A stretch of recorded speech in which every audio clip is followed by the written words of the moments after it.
ప్రేక్షక దేవుళ్లకు నమస్కారం. ఈరోజు మనం ఒక అత్యంత బలమైన మానసిక సంఘర్షణతో కూడిన అద్భుతమైన కథను చెప్పుకోబోతున్నాం. ప్రపంచంలో అన్నిటికంటే పదునైన ఆయుధం ఏది అని ఎవరైనా అడిగితే కత్తి అనో బాణం అనో సమాధానం వస్తుంది. కాని వాటన్నింటికంటే పదునైనది గుండె లోతుల్లోకి దిగి రక్తపు చుక్క బయటకు రాకుండా మనిషిని చంపే ఆయుధం ఒకటి ఉంది. అదే నమ్మక ద్రోహం. పరాయివాడు కొడితే దెబ్బ తగులుతుంది, కాని మనవాడు అని నమ్మిన మనిషి వెన్నుపోటు పొడిస్తే ఆ బాధ ప్రాణాన్ని పిండేస్తుంది. మరి అటువంటి నమ్మక ద్రోహం జరిగినప్పుడు ఆ ద్రోహిని తిరిగా ఎలా దెబ్బకొట్టాలి? అసలు కృష్ణ పరమాత్మ గీతలో తన జీవితంలో దీనికి సంబంధించి చూపిన మార్గమేంటి? ఈ రహస్యాలన్నీ ఈ కథ ద్వారా తెలుసుకుందాం. ఈ అద్భుతమైన జ్ఞాన యజ్ఞంలోకి వెళ్లే ముందు మన సనాతన ధర్మాన్ని నలుగురికి పంచే ప్రయత్నంలో భాగంగా ఈ వీడియోను లైక్ చేసి మన ఛానల్ను సబ్స్క్రైబ్ చేసుకోండి. ఇక కథలోకి వెళ్దామా? అది ద్వాపర యుగపు చివరి రోజులు. కురుక్షేత్ర మహా సంగ్రామం ముగిసి కొన్ని వసంతాలు గడిచిపోయాయి. కాని మన కథ హస్తినలోనో ద్వారకలోనో జరగడం లేదు. కృష్ణానది తీరంలో సిరిసంపదలతో తులతూగుతున్న ధర్మపురి అనే ఒక సుందరమైన సామ్రాజ్యంలో జరుగుతోంది. ఆ నగరంలో ఎటు చూసినా ఆకాశాన్ని తాకే గోపురాలు, ప్రతి ఇంటి ముందు రంగవల్లులు, సాయంత్రమైతే చాలుగుడి గంటల గణగణలతో ఆ ప్రాంతమంతా మారుమోగపోతూ ఉండేది. ఆ గాలిలో ఎప్పుడూ తాజా మల్లెపూల సువాసన, పచ్చకర్పూరపు హుముహుములు కలిసి ఒక ఆధ్యాత్మికమైన పరవశాన్ని కలిగిస్తూ ఉండేవి. ఆ నగరంలో సత్యజిత్తు అనే ఒక సంపన్న వజ్రాల వ్యాపారి ఉండేవాడు. పేరుకు తగ్గట్టే అతడు సత్యానికి కట్టుబడిన మనిషి. దానధర్మాల్లో అతడికి సాటి ఎవరూ లేరు. రోజూ సూర్యోదయానికి ముందే నిద్రలేచి చల్లని నదీ స్నానం ఆచరించి తన ఇష్ట దైవమైన శ్రీకృష్ణ పరమాత్మను అర్చించినదే మంచినీళ్లు కూడా ముట్టని నిష్ఠాగరిష్ఠుడు అతడు. సత్యజిత్తుకు ఎంత సంపద ఉందో అంతకు మించిన మంచి మనసు ఉంది.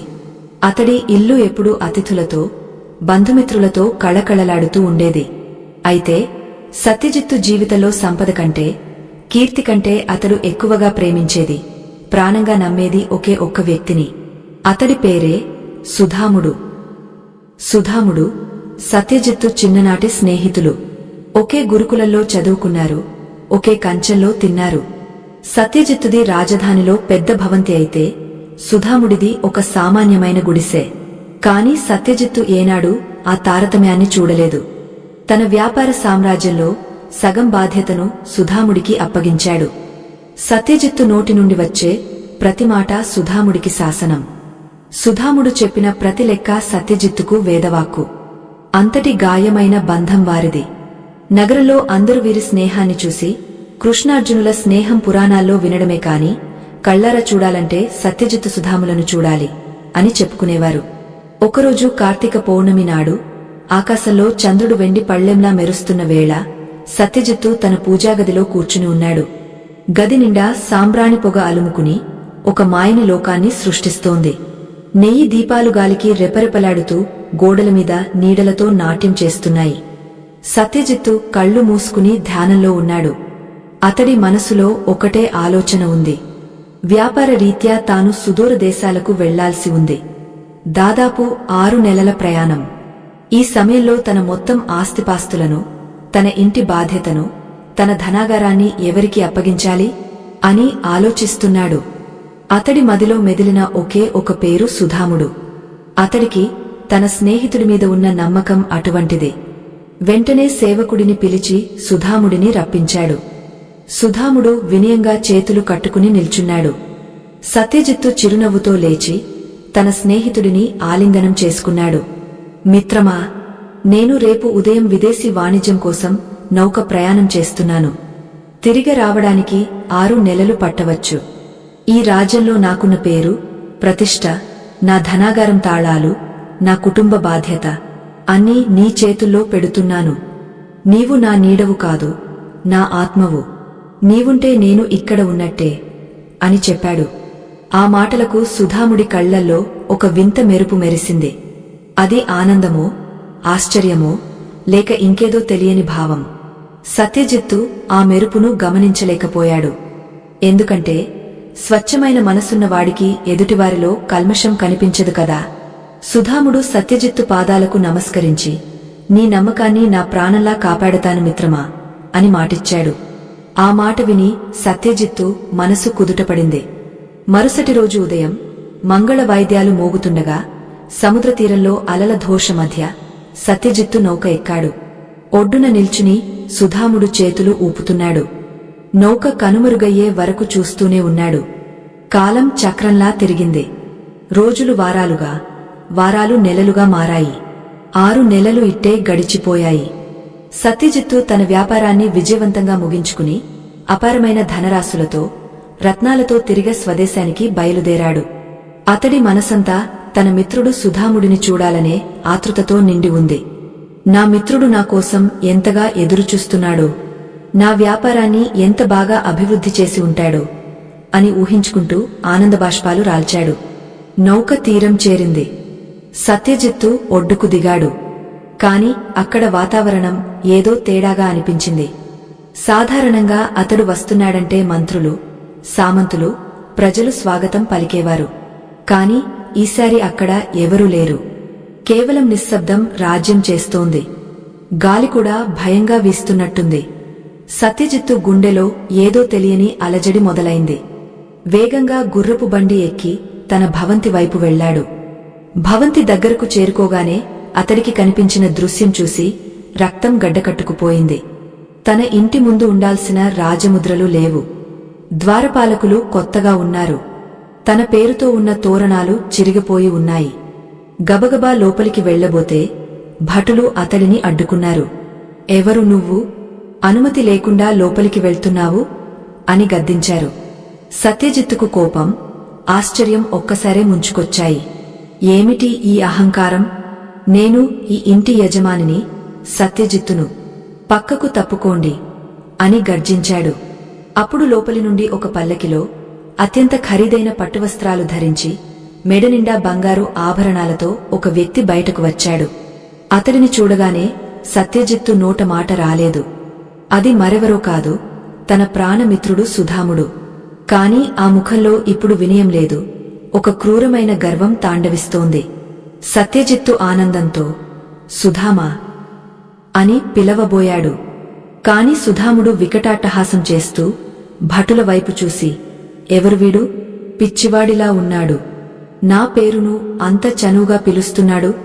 వెంటనే వీడిని బంధించి చెరసాలలో వేయండి. ఇతను ఎవరో గుజ్జచారిలా ఉన్నాడు అని ఆజ్ఞాపించాడు. ఆ మాటలు సత్యజిత్తు చెవిలో సీసం పోసినట్టుగా వినిపించాయి. భూమి ఒక్కసారిగా కంపించినట్టు అనిపించింది. ఏ మిత్రుడి కోసమైతే ప్రాణం ఇవ్వడానికైనా సిద్ధపడ్డాడో, ఏ మిత్రుడి చేతిలో తన సర్వస్వం పెట్టాడో, ఆ మిత్రుడే తనను గుర్తించినట్లు నటించడమే కాక చెరసాలలో వేయమని ఆజ్ఞాపిస్తున్నాడా? ఇది కలా? నిజమా? భటులు సత్యజిత్తును చుట్టుముట్టారు. సత్యజిత్తు మౌనంగా సుధాముడి కళ్లల్లోకి చూశాడు. ఆ కళ్లలో స్నేహం చచ్చిపోయింది. స్వార్థం జడలు విప్పి నాట్యం చేస్తోంది. సత్యజిత్తు ప్రతిఘటించలేదు. అతడి శరీరం మొద్దుబారిపోయింది. భటులు అతడిని ఈడ్చుకుంటూ తీసుకువెళుతుంటే అతడి కళ్ల నుండి నీరు కారి నేల రాలుతోంది. కాని ఆ నీటి చుక్క శబ్దం ఆ రాతి గుండెలకు వినిపించలేదు. ధర్మపురి మహారాజు ఆస్థానంలో న్యాయం జరగాలి. కాని ఇప్పుడు రాజ్యంలో కూడా సుధాముడి మాటే చెల్లుబాటు అవుతోందని సత్యజిత్తుకు తెలియదు. చీకటి గది, తడి గోడలు, ఎలుకల సవ్వడి. సత్యజిత్తును ఆ చెరసాలలో పడేశారు. నిన్నటి వరకు ఒక మహారాజులా జీవించిన వ్యక్తి ఈరోజు నేలమీద పడి ఉన్నాడు. అతడి మనసులో ఆక్రందన సముద్రంలా ఘోషిస్తోంది. ఎందుకు ఎందుకు ఇలా జరిగింది కృష్ణా? నేను చేసిన పాపమేమిటి? నమ్మడమే నేను చేసిన నేరమా అని రోదించాడు. అప్పుడు అతడికి ఆ చీకటి గదిలో చిన్న కిటికీ గుండా దూరంగా కనిపిస్తున్న శ్రీకృష్ణ దేవాలయం గోపురం కనిపించింది. కథ ఇక్కడితో ఆగపోలేదు. అసలు యుద్ధం ఇప్పుడే మొదలైంది. ఒక మనిషి సర్వస్వం కోల్పోయి నమ్మక ద్రోహానికి గురై ఒంటరిగా మిగిలినప్పుడు అతడు ఆత్మహత్య చేసుకోవాలా, లేక ప్రతీకారం కోసం కత్తి పట్టాలా? ఈ రెండు కాకుండా కృష్ణుడు చూపించిన మూడవ దారి ఒకటి ఉంది. అదేంటో తెలుసుకోవాలంటే ఆ రాత్రి సత్యజిత్తుకు ఒక యుగంలా గడిచింది. చలి ఎముకలను కొరుకుతున్నా కడుపులో ఆకలి మంటలు రేగుతున్నా అతడికి అవేవీ తెలియడం లేదు. అతడి మనసంతా ఒకటే ప్రశ్న తొలిచేస్తోంది. నా బాల్యమిత్రుడు, నా నీడ అనుకున్న సుధాముడు ఎందుకిలా ప్రవర్తించాడు? డబ్బు మనిషిని ఇంతలా మార్చేస్తుందా? ఆ చీకటి గదిలో నీళ్లు కారుతున్న గోడల వైపు చూస్తూ గత స్మృతుల్లోకి జారుకున్నాడు. చిన్నప్పుడు ఆడుకునేటప్పుడు సుధాముడికి దెబ్బ తగిలితే సత్యజిత్తు ఏడ్చేవాడు. గురుకులంలో సుధాముడికి ఆకలేస్తే సత్యజిత్తు తన భాగం అన్నం పెట్టేవాడు. మిత్రమా, నీ రుణం ఈ జన్మలో తీర్చుకోలేను అని సుధాముడు ఎన్నిసార్లు అన్నాడో. ఆ మాటలన్నీ ఇప్పుడు విషపు బాణాల్లా గుండెను కోస్తున్నాయి. తెల్లవారింది. కిటికీలోంచి సూర్యకిరణాలు ఆ చెరసాలలోని దుమ్ము రేణువులను తాకాయి. అంతలోనే తలుపులు గట్టిగా తెరుచుకున్నాయి. భటులు కర్కశంగా సత్యజిత్తును లాక్కొని బయటకు ఈడ్చుకువచ్చారు. నడువు, రాజసభలో విచారణ ఉంది అని గద్దించారు. సత్యజిత్తు మాసిన బట్టలతో, చెదిరిన జుట్టుతో, కాని చెదరని ఆత్మవిశ్వాసంతో నడిచాడు. రాజసభ కిక్కిరిసి ఉంది.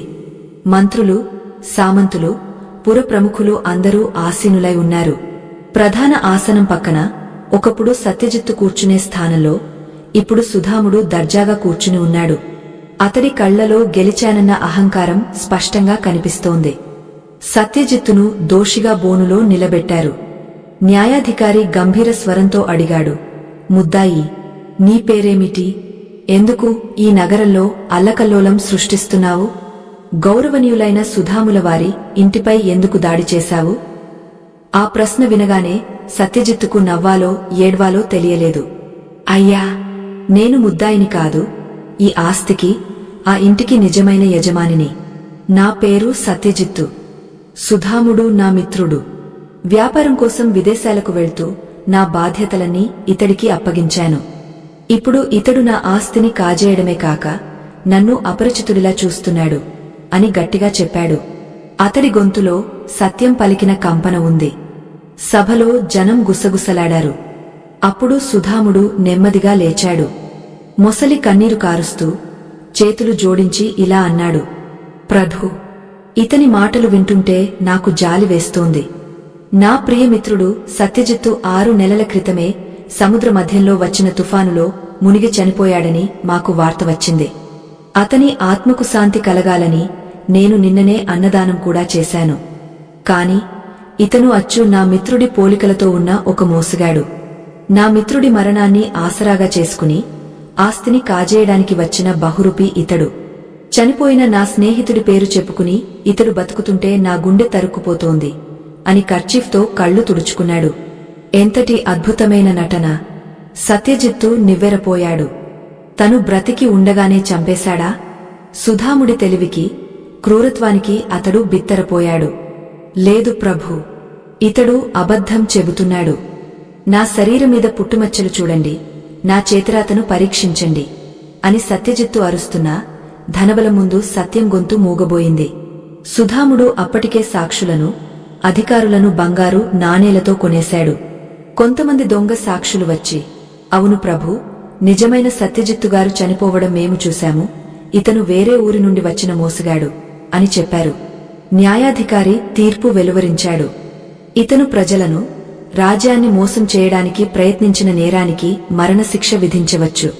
కాని ఇతని పిచ్చిని చూసి జాలిపడి కేవలం బహిష్కరణ శిక్ష విధిస్తున్నాము. ఈ క్షణమే ఇతని ఒంటిమీద ఉన్న పట్టువస్త్రాలు తీసివేసి చిరిగిన గుడ్డలు కట్టించి నగర పొలిమేరల అవతలికి గెంటివేయండి. మళ్లీ ఈ రాజ్య పొలిమేరల్లో కనిపిస్తే శరచ్ఛేదమే శిక్ష. న్యాయదేవత కళ్ళు మూసుకున్న క్షణం అది. భటులు సత్యజిత్తు మీద ఉన్న ఉత్తరీయాన్ని లాగా పారేశారు. ఒక పాత గోనెపట్ట లాంటి వస్త్రాన్ని అతడి మీదకు విసిరారు. సత్యజిత్తు సుధాముడి వైపు చివరిసారిగా చూశాడు. సుధాముడు ఒక సన్నని నవ్వు నవ్వాడు. ఆ నవ్వులో, నువ్వు ఓడిపోయావు సత్యజిత్తు, ఈ లోకంలో ధర్మం గెలవదు, ధనమే గెలుస్తుంది అనే వెటకారముంది. సత్యజిత్తును నడివీధిలో ఈడ్చుకుంటూ తీసుకువెళ్లారు. ఒకప్పుడు ఏ వీధుల్లో అయితే తను రథమీద వెళ్తుంటే జనం పూల వర్షం కురిపించేవారో, ఇప్పుడు అదే జనం అతడిని మోసగాడు అని పిలుస్తూ రాళ్లు విసిరారు. దుమ్ము, ధూళి అతడి శరీరాన్ని కప్పేశాయి. కాళ్లకు చెప్పులు కూడా లేవు. మండుతున్న ఎండలో కాలుతున్న నేలమీద నడుచుకుంటూ నగర పొలిమేరలు దాటాడు. ఊరి బయట ఉన్న దట్టమైన అటవీ ప్రాంతం అది. కృష్ణానది అక్కడ ఒక చిన్న పాయలా ప్రవహిస్తోంది. సత్యజిత్తు ఆ నది ఒడ్డున ఉన్న ఒక పెద్ద రాతిమీద కూలబడ్డాడు. అతడి శరీరం నిండా గాయాలు, మనసు నిండా అవమానభారం. గొంతు తడారిపోతోంది. దోసిలితో నదీ జలాన్ని తాగి ఆకాశం వైపు చూసి గట్టిగా అరిచాడు. కృష్ణా, ఇదేనా నీ ధర్మం? నమ్మినవాడిని నట్టేట ముంచడమేనా న్యాయం? నేను చేసిన దానధర్మాలు, చేసిన పూజలు అన్నీ వృథానా? అసలు నువ్వు ఉన్నావా అని ఆక్రోశించాడు. అతడి ఏడుపు అరణ్యరోదనలా గాలిలో కలిసిపోయింది. సూర్యుడు అస్తమిస్తున్నాడు. చీకటి పడుతోంది. అడవి మృగాల అరుపులు మొదలయ్యాయి. సత్యజిత్తుకు ఇక బ్రతకాలని లేదు. ఈ నదిలో దూకి ప్రాణం తీసుకుంటే ఈ బాధలన్నీ తీరిపోతాయి కదా అనుకున్నాడు. మెల్లగా లేచి నది లోతుల్లోకి నడవడానికి సిద్ధమయ్యాడు. నీళ్లు మోకాళ్ల వరకు వచ్చాయి. ఇంకొంచెం ముందుకు వేస్తే సుడిగుండాలు ఉన్నాయి. సరిగ్గా అదే సమయానికి ఆగు నాయనా అనే ఒక గంభీరమైన స్వరం వినిపించింది. ఆ స్వరం పిడుగులా కాకుండా ఒక చల్లని గాలిలా, ఓదార్పులా ఉంది. సత్యజిత్తు ఉలిక్కిపడి వెనక్కి తిరిగాడు. అక్కడ నది ఒడ్డున ఒక ముసలి సాధువు నిల్చుని ఉన్నాడు. ఆయన జుట్టు తెల్లగా మెరుస్తోంది. కళ్లలో ఏదో తెలియని తేజస్సు ఉంది. చేతిలో ఒక కమండలం, ముఖంలో ప్రశాంతత ఉన్నాయి. ఆయన సత్యజిత్తు వైపు చూస్తూ చిరునవ్వు నవ్వి, ప్రవాహానికి ఎదురిదలేనప్పుడు పడవ కోసం వెతకాలి కాని ప్రాణం తీసుకుంటానంటే ఎలా? నీ కథ ఇంకా ముగియలేదు సత్యజిత్తు. అసలు కథ ఇప్పుడే మొదలవుతోంది.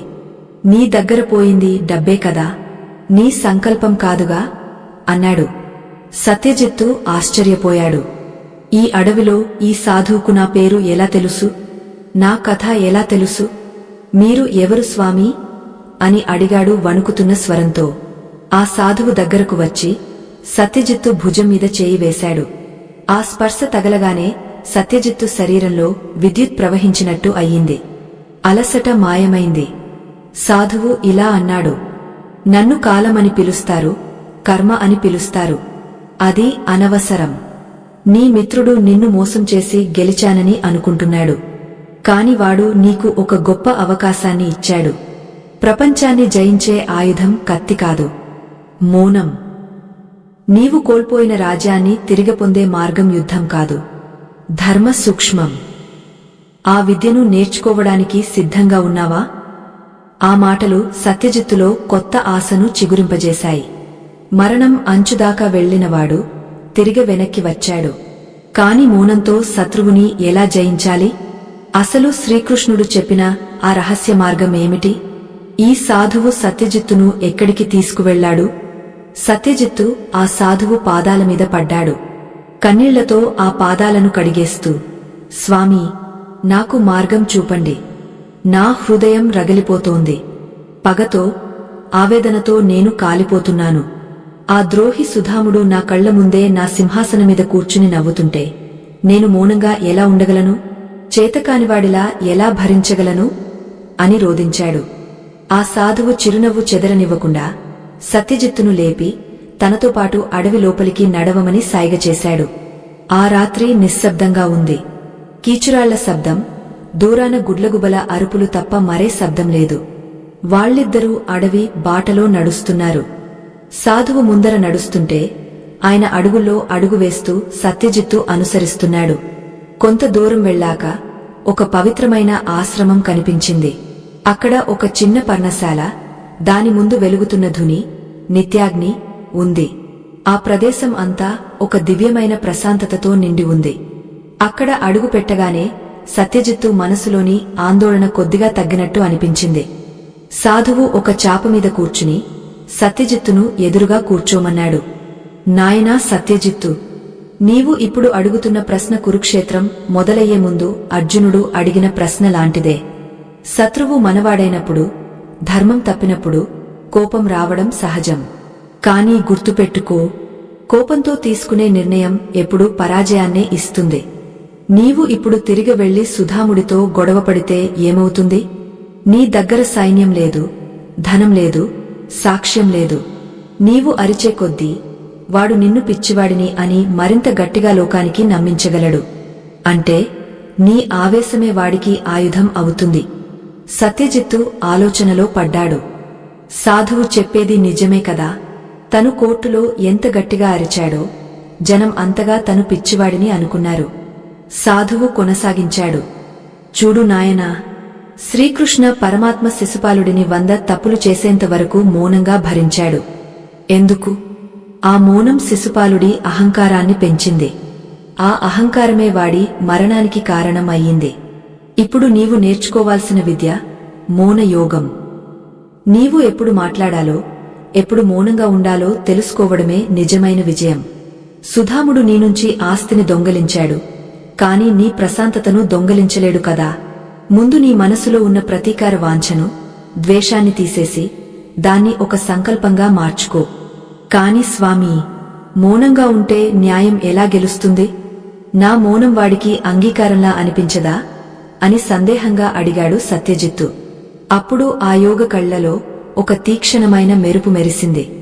సాధారణ మనిషి ఉండే మౌనం వేరు, ఒక జాని పాటించే మౌనం వేరు. నీవు ఇప్పుడు హస్తినకు తిరిగి వెళ్తావు, కాని ఒక బాధితుడిలా కాదు, ఒక యోగలా వెళ్తావు. సుధాముడు నువ్వు నాశనమైపోవాలని కోరుకుంటున్నాడు. నువ్వు పిచ్చివాడిలా రోడ్లమీద తిరుగుతుంటే చూసి ఆనందించాలని అనుకుంటున్నాడు. కాని నువ్వు ఆనందంగా, తేజస్సుతో, ప్రశాంతంగా కనిపిస్తే వాడి గుండెల్లో భయం మొదలవుతుంది. నేను సర్వస్వం దోచుకున్నా వీడు ఇంత ఆనందంగా ఎలా ఉన్నాడు?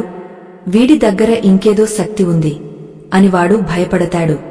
శత్రువుని భయపెట్టడానికి కత్తి అక్కర్లేదు, అర్థం కాని నీ ప్రవర్తన చాలు. నీ మౌనం వాడికి ఒక ప్రశ్నగా మారాలి. ఆ ప్రశ్నే వాడిని ఉక్కిరిబిక్కిరి చేయాలి. ఆ రోజు నుండి సత్యజిత్తు శిక్షణ మొదలయ్యింది. అది కత్తి సాము కాదు, కర్ర సాము కాదు, అది మనసు సాము.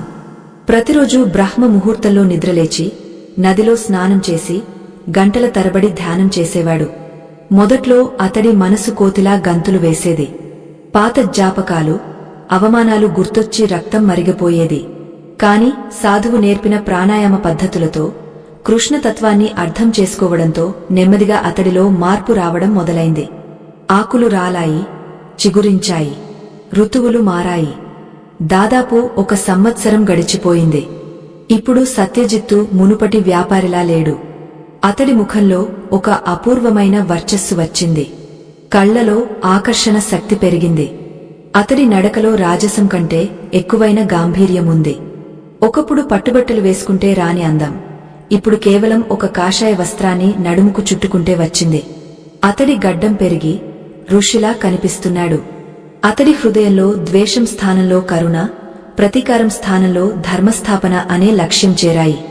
అతడు ఇప్పుడు ఒక స్థితప్రజ్ఞుడు. ఒక పౌర్ణమి రాత్రి సాధువు సత్యజిత్తును పిలిచాడు. వత్సా, నీ తపస్సు ఫలించింది. ఇప్పుడు నీవు కేవలం సత్యజిత్తువి కాదు, సత్యాన్వేషివి. నీ మిత్రుడు సుధాముడు, నీ ఆస్తిని అనుభవిస్తున్నానే కాని శాంతిని అనుభవించడం లేదు. పాపం ఎప్పుడూ మనిషిని దహించివేస్తుంది. వాడిని శిక్షించడానికి దేవుడు నిన్ను ఒక నిమిత్తమాత్రుడిగా ఎంచుకున్నాడు. ఇప్పుడు నువ్వు నగరానికి వెళ్ళు. కానీ గుర్తుపెట్టుకో, నువ్వు వెళ్లేది గొడవ పడటానికి కాదు, కేవలం ఉండటానికి. నువ్వు అక్కడ ఉంటే చాలు, ధర్మం తన పని తాను చేసుకుపోతుంది. నేను ఏం చేయాలి గురుదేవా అని అడిగాడు సత్యజిత్తు వినయంగా. సాధువు ఒక చిన్న సంచిని సత్యజిత్తు చేతిలో పెడుతూ, ఇందులో కొన్ని మూలికలు, అటవీ సంపద ఉన్నాయి. వీటిని తీసుకుని నగరంలోని ప్రధాన కూడలిలో ఒక చిన్న ఆశ్రమంలా ఏర్పాటు చేసుకుని కూర్చో. ఎవరైనా ఏమైనా అడిగితే తక్కువగా మాట్లాడు. ఎవరినీ యాచించకు. సుధాముడి ఇంటివైపు కన్నెత్తి కూడా చూడకు. నీ పని కేవలం లోక కళ్యాణం. మిగతాది ఆ కృష్ణుడు చూసుకుంటాడు. వెళ్ళు నాయనా, విజయోస్తు అని ఆశీర్వదించాడు. సత్యజిత్తు గురువుకు సాష్టాంగ నమస్కారం చేసి ఆ సంచిని భుజాన వేసుకుని నగరం వైపు నడిచాడు. ఒకప్పుడు ఏ నగరం నుంచి అయితే రాళ్ల దెబ్బలతో తరిమివేయబడ్డాడో ఇప్పుడు అదే నగరానికి ఒక మహాయోగిలా తిరిగి వెళ్తున్నాడు. మరుసటి రోజు ఉదయం ధర్మపురి నగర నడిబొడ్డున ఉన్న పెద్ద రావి చెట్టు కింద ఒక కొత్త సన్యాసి వచ్చి కూర్చున్నాడని ఊరంతా వార్త పాకింది. అతడు ఎవరినీ డబ్బు అడగడం లేదు, ఎవరినీ పిలవడం లేదు. కేవలం కళ్ళు మూసుకుని ధ్యానంలో ఉంటున్నాడు.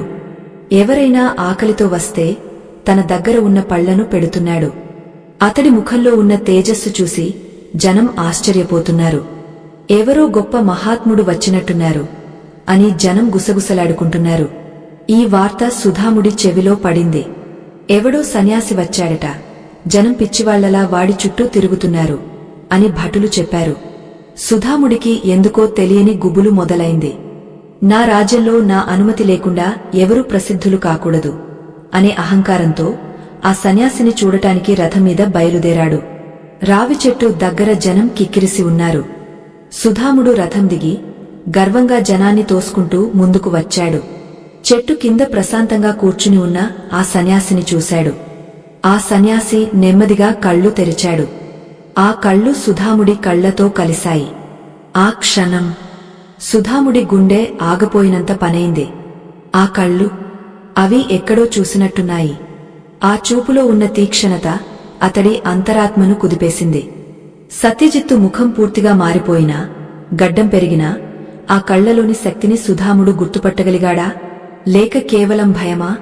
సత్యజిత్తు మాత్రం సుధాముడిని చూసి ఒక్క మాట కూడా మాట్లాడలేదు. కనీసం కోపంగా చూడలేదు. ఒక చిరునవ్వు, చాలా అర్థం లేని గంభీరమైన చిరునవ్వు నవ్వి తిరిగ కళ్ళు మూసుకున్నాడు. ఆ మౌనం సుధాముడిని ముక్కలు చేసింది. ఎందుకు నవ్వాడు?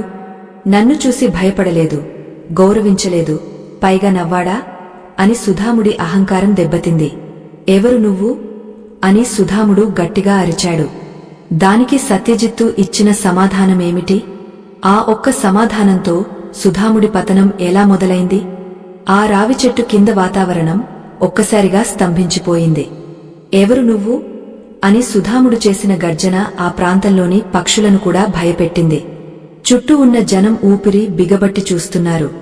ఒకవైపు రాజ్యానికి అప్రకటిత నియంతలా మారిన సుధాముడు, మరోవైపు ఏ అండదండా లేని ఒక సామాన్య సన్యాసి.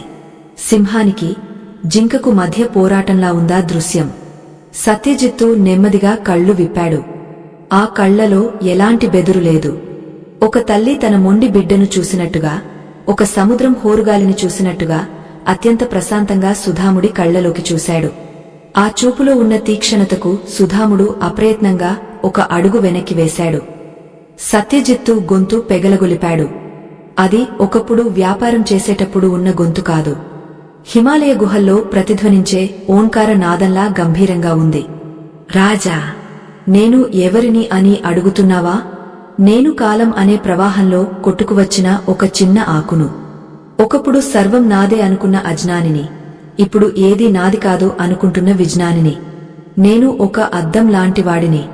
నీకు ఎలా కనిపిస్తే అలా ఉంటాను. నీలో భయముంటే నేను భయంగా కనిపిస్తాను, నీలో దైవముంటే నేను దైవంగా కనిపిస్తాను అని చెప్పాడు. ఆ మాటల్లోని గూజార్థం అక్కడున్న సామాన్యులకు అర్థం కాలేదు కాని సుధాముడి గుండెల్లో మాత్రం బలంగా గుచ్చుకుంది. ఒకప్పుడు సర్వం నాదే అనుకున్న అజ్ఞానిని అనే మాట వినగానే సుధాముడి మనసులో సత్యజిత్తు రూపం మెదిలింది. అసలు వీడు సత్యజిత్తేనా, లేక వాడి ఆత్మ ఏమైనా ఇలా వచ్చిందా? చనిపోయినవాడు ఎలా తిరిగివస్తాడు? ఒకవేళ బ్రతికే ఉంటే నన్ను చూసి కనీసం కోపంతో ఊగపోవాలి కదా, ఇంత శాంతంగా ఎలా ఉంటాడు అనే ప్రశ్నలు అతడి మెదడును తొలిచివేస్తున్నాయి. సుధాముడు తన అనుమానాన్ని బయటపడనీయకుండా గట్టిగా నవ్వి, ఓహో, మాటలు బాగానే నేర్చుకున్నావు సన్యాసి. ఈ వేదాంతం అంతా అమాయక ప్రజల దగ్గర చెప్పుకో, నా దగ్గర కాదు. ఈ నగరంలో ఉంటూ ప్రజలను సోమరిపోతులుగా మారుస్తే రాజద్రోహం కింద బంధించాల్సి వస్తుంది, జాగ్రత్త అని హెచ్చరించి విసురుగా వెనక్కి తిరిగా రథమెక్కాడు. రథం కదిలింది కాని సుధాముడి మనసు మాత్రం ఆ రావి చెట్టు కిందే ఉండిపోయింది. ఆ సన్యాసి కళ్ళు అతడిని వెంటాడుతూనే ఉన్నాయి. ఆ రోజు నుండి సత్యజిత్తు దినచర్య మారింది. అతడు కేవలం కూర్చుని ధ్యానం చేయడమే కాకుండా తన గురువు ఇచ్చిన మూలికల సంచిని తెరిచాడు. అడవిలో గురువుగారు నేర్పిన వైద్య విద్యను ప్రయోగించడం మొదలుపెట్టాడు. ఒకరోజు ఒక పేద వృద్ధురాలు తన మనుమడిని ఎత్తుకుని ఏడుస్తూ వచ్చింది. ఆ పిల్లవాడికి విపరీతమైన జ్వరం. నగరంలోని రాజవైద్యులు అడిగినంత డబ్బు ఆ అవ్వ ఇవ్వలేదు. సత్యజిత్తు ఆ పిల్లవాడిని తన ఒడిలో పడుకోబెట్టుకుని తన సంచిలోంచి ఒక వేరు ముక్కను తీసి రాతిమీద అరగదీసి ఆ గంధాన్ని పిల్లవాడి నుదుటిమీద రాశాడు. కొన్ని ఆకులను నలిపి రసం పట్టించాడు. భయపడకు తల్లీ, ఆ కృష్ణుడు ఉన్నాడు అని ఆ వృద్ధురాలికి ధైర్యం చెప్పాడు. ఆశ్చర్యకరంగా సాయంత్రానికల్లా ఆ పిల్లవాడు జ్వరం తగ్గ లేచి కూర్చున్నాడు. ఆ వృద్ధురాలు సత్యజిత్తు కాళ్లమీద పడి, నువ్వు మనిషివి కాదు సామీ, దేవుడివి. ఆ రాక్షస రాజు పాలనలో మాకు దిక్కులేకుండా పోయింది అనుకున్నాం, కాని ఆ దేవుడే నీ రూపంలో వచ్చాడు అని వేనోళ్ల పొగడింది. ఈ వార్త దావానలంలా ఊరంతా పాకింది. రావి చెట్టు బాబా చేతిలో మ్యాజిక్ ఉంది, ఆయన ముట్టుకుంటే రోగాలు మాయం అవుతున్నాయి అని జనం తండోపతండాలుగా రావడం మొదలుపెట్టారు. ఒకప్పుడు సత్యజిత్తు అంటే కేవలం ఒక ధనవంతుడు అని మాత్రమే వారికి తెలుసు. కాని ఇప్పుడు ఈ సన్యాసి రూపంలో ఉన్న సత్యజిత్తు వారి కష్టాలు తీర్చే ఆపద్బాంధవుడు అయ్యాడు. సత్యజిత్తు ఎవరినీ డబ్బు అడగలేదు, కనీసం పండ్లు కూడా ఆశించలేదు. అంతా ఆ గోపాలుడి దయ అని ఆకాశం వైపు చూపించేవాడు. ఇది ఇలా ఉండగా రాజభవనంలో సుధాముడి పరిస్థితి దారుణంగా తయారైంది. బయట ప్రపంచానికి అతడు మహారాజులా వెలిగిపోతున్నాడు కాని లోపల మాత్రం నరకం అనుభవిస్తున్నాడు. ఆ సన్యాసి కళ్ళు అతడిని నిద్రపోనివ్వడం లేదు. రాత్రిపూట పట్టుపరుపుల మీద పడుకున్నా ముళ్లమీద పడుకున్నట్టే ఉంటోంది. కళ్ళు మూసుకుంటే చాలు సత్యజిత్తు నవ్వుతున్న ముఖం కనిపిస్తోంది.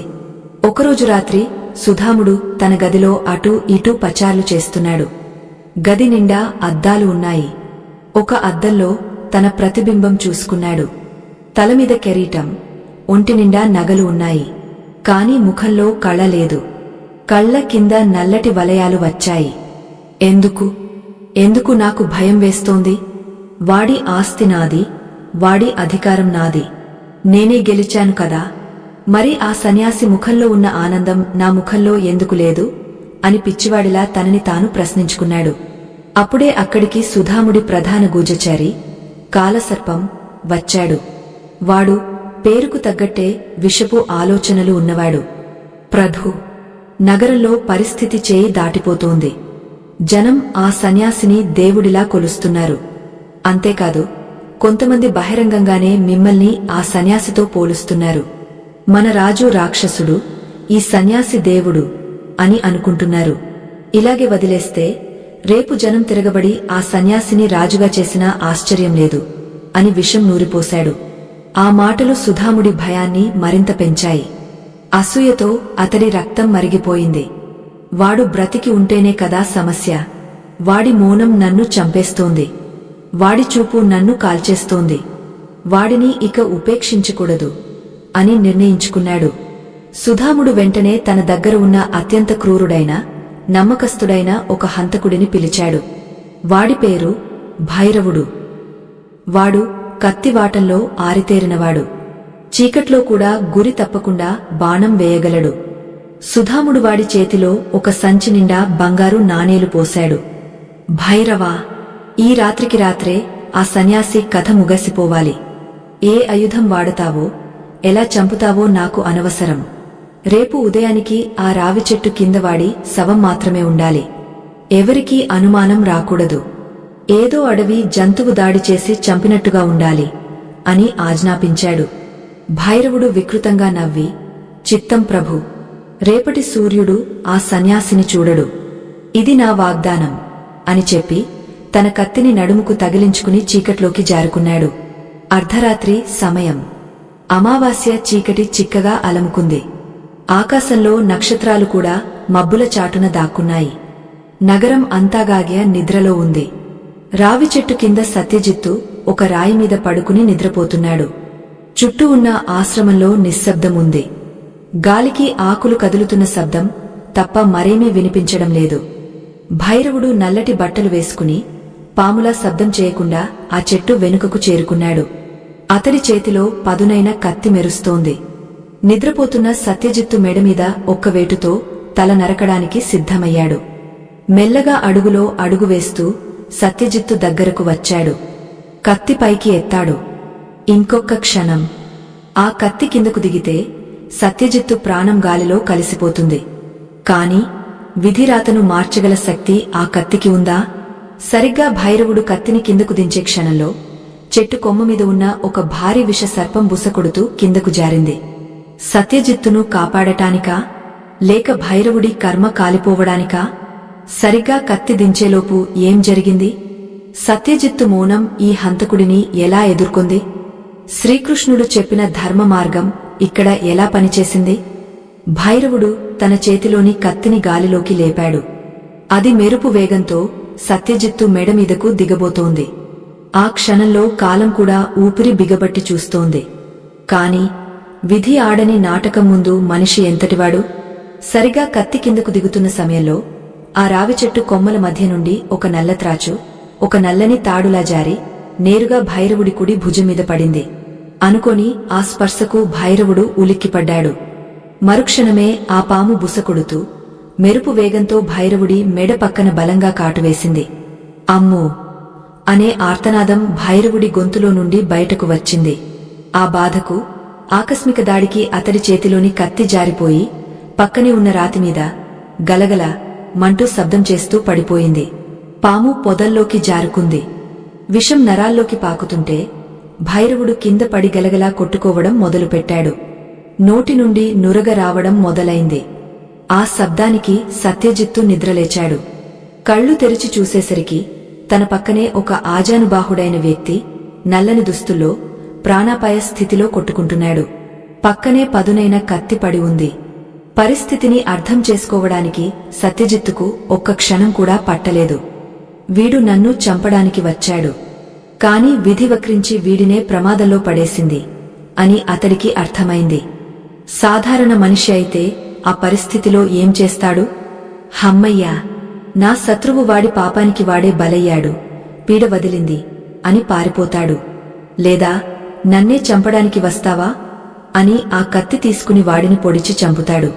కాని అక్కడ ఉన్నది సత్యజిత్తు కాదు, సత్యాన్వేషి, శ్రీకృష్ణ తత్వాన్ని వంటబట్టించుకున్న యోగి. సత్యజిత్తులో ద్వేషం లేదు, భయం లేదు, కేవలం జాలి మాత్రమే ఉంది. వెంటనే లేచి గలగలా కొట్టుకుంటున్న భైరవుడి దగ్గరకు వెళ్లాడు. అతడిని తన ఒడిలోకి తీసుకున్నాడు. తన అంగవస్త్రాన్ని చింపి పాము కరిచిన చోట గట్టిగా కట్టుకట్టాడు.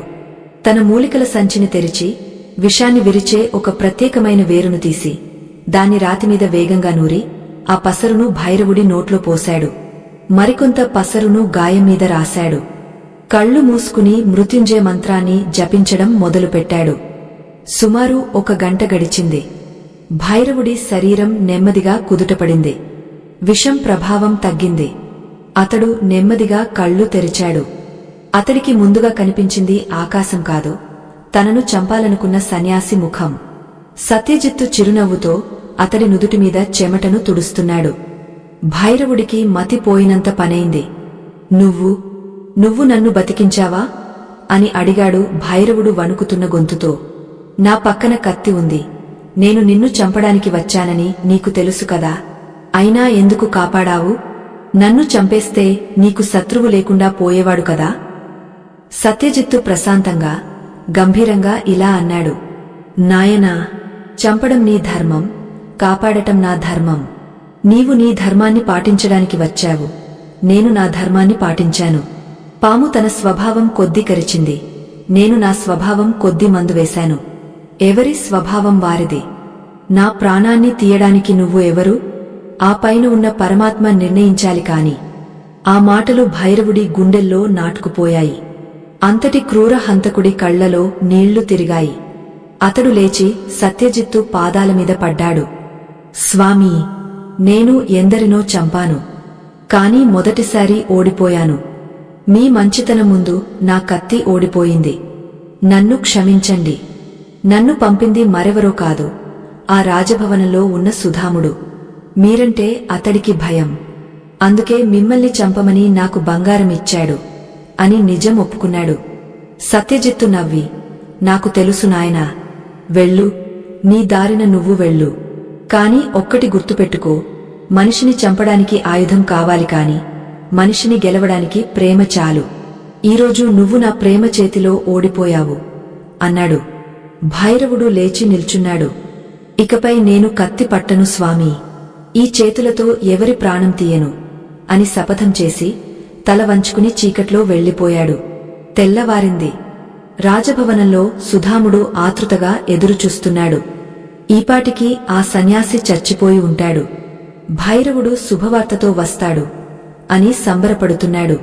అంతలో భైరవుడు సభలోకి వచ్చాడు. కాని అతడి చేతిలో సన్యాసి తల లేదు, ముఖంలో క్రూరత్వం లేదు. అతడు ఒక సామాన్య మనిషిలా వినయంగా ఉన్నాడు. సుధాముడు ఆశ్చర్యంతో, ఏమైంది భైరవా, పని పూర్తయిందా?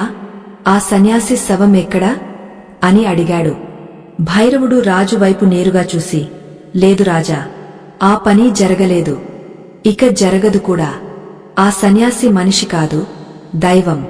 నన్ను మృత్యువు నోటి నుండి కాపాడిన మహానుభావుడు. ఆయన ప్రాణం తీయడానికి నా కత్తికి అర్హత లేదు, మీకు ఆ శక్తి లేదు. ఆయన జోలికి వెళ్ళకండి రాజా, నాశనమైపోతారు అని చెప్పి సుధాముడు ఇచ్చిన బంగారు సంచిని నేలకేసి కొట్టి వెనుతిరిగా వెళ్లిపోయాడు. సుధాముడికి గొంతులో పచ్చి వెలక్కాయ పడ్డట్టు అయ్యింది. సభలో ఉన్న మంత్రులు, భటులు అందరూ ఆశ్చర్యంగా చూస్తున్నారు. తన సొంత మనిషే, డబ్బు తీసుకున్న హంతకుడే ఇలా మారిపోవడం సుధాముడికి మింగుడు పడలేదు. వాడు ఏం మాయ చేశాడు? చేతిలో చిల్లిగవ్వలేనివాడు నా మనుషులను ఎలా లొంగదీసుకుంటున్నాడు అని సుధాముడిలో భయం పతాక స్థాయికి చేరింది. ఇప్పుడు సుధాముడికి అర్థమైంది, రహస్యంగా చంపడం కుదరదు. ఎందుకంటే ఆ సన్యాసికి ఏదో అతీంద్రియ శక్తి ఉంది. కాబట్టి ఇప్పుడు యుద్ధం బహిరంగంగా చేయాలి. ప్రజల ముందే ఆ సన్యాసిని అవమానించి దోషిగా నిలబెట్టి రాళ్లతో కొట్టించి చంపాలి. అప్పుడే తన పంతం నెగ్గుతుంది. సుధాముడు వెంటనే తన ప్రధాన మంత్రిని పిలిచాడు. మంత్రి, రేపు నగరంలో ఒక మహాసభను ఏర్పాటు చేయండి. ఆ సన్యాసిని ప్రజలందరి ముందు రప్పించండి. అతడు మతం పేరుతో ప్రజలను మభ్యపెడుతున్నాడని, చేతబడి చేస్తున్నాడని ఆరోపణలు సిద్ధం చేయండి. రేపు సాయంత్రం ఆ సన్యాసి పరువు బజారు పడాలి అని కుట్ర పన్నాడు. మరుసటి రోజు సాయంత్రం నగర కూడలిలో పెద్ద వేదిక వేశారు. జనం వేల సంఖ్యలో పోగయ్యారు. సుధాముడు సింహాసనం మీద కూర్చున్నాడు. భటులు వెళ్లి సత్యజిత్తును సగౌరవంగా కాకుండా ఒక ఖైదీలా తీసుకువచ్చారు. కాని సత్యజిత్తు ముఖంలో అదే ప్రశాంతత, అదే చిరునవ్వు. సుధాముడు మైకు లాంటి గుట్టాన్ని పట్టుకుని ఆ కాలపు పద్ధతిలో, పోరులారా, ఈ సన్యాసిని చూసి మోసపోకండి. ఇతడు మన రాజ్యానికి సని. ఇతడు అడవిలో క్షుద్ర విద్యలు నేర్చుకుని వచ్చాడు. అందుకే ఇతడిని తాకగానే రోగాలు తగ్గుతున్నాయి. ఇది దైవశక్తి కాదు, దయ్యం శక్తి. ఇతడు మన పిల్లలను బలి ఇవ్వడానికి వచ్చాడు అని అబద్ధాల ప్రవాహాన్ని మొదలుపెట్టాడు. జనం అయోమయంలో పడ్డారు. రాజు చెబుతున్నది నిజమా? సన్యాసి మంచివాడా, చెడ్డవాడా? అందరూ సత్యజిత్తు వైపు చూశారు. ఇప్పుడు సత్యజిత్తు మాట్లాడాలి. తనను తాను సమర్థించుకోవాలి. లేకపోతే జనం అతడిని చంపేస్తారు. కాని సత్యజిత్తు ఏం చేశాడు? అతడు మాట్లాడలేదు. కనీసం నోరు విప్పలేదు. తన భుజమీద ఉన్న సంచిలోంచి ఒక చిన్న వస్తువును తీసి సుధాముడి వైపు చూపించాడు. అది చూడగానే సుధాముడి ముఖం పాలిపోయింది. కాళ్ల కింద భూమి కదిలినట్టు అయ్యింది. అసలు సత్యజిత్తు తీసిన ఆ వస్తువు ఏంటి? అది చూడగానే సుధాముడు ఎందుకు వణికిపోయాడు? మౌనంగా ఉంటూనే సత్యజిత్తు వేసిన ఆ బ్రహ్మాస్త్రమేంటి? సుధాముడి గొంతు మూగబోయింది. అతడి కళ్ళు ఆ చిన్న వస్తువు మీదే నిలిచిపోయాయి. సభలో ఉన్న వేలమంది జనం ఊపిరి బిగబట్టి చూస్తున్నారు. సత్యజిత్తు చేతిలో ఉన్నది మరేదో కాదు, ఒక పాతబడిన, రంగు వెలసిన గవ్వల ఆట సంచి. అది చిన్నప్పుడు సత్యజిత్తు, సుధాముడు కలిసి ఆడుకున్న సంచి. దానిని చూడగానే సుధాముడి మనసులో చిన్ననాటి జ్ఞాపకాలు సుడిగుండంలా తిరిగాయి.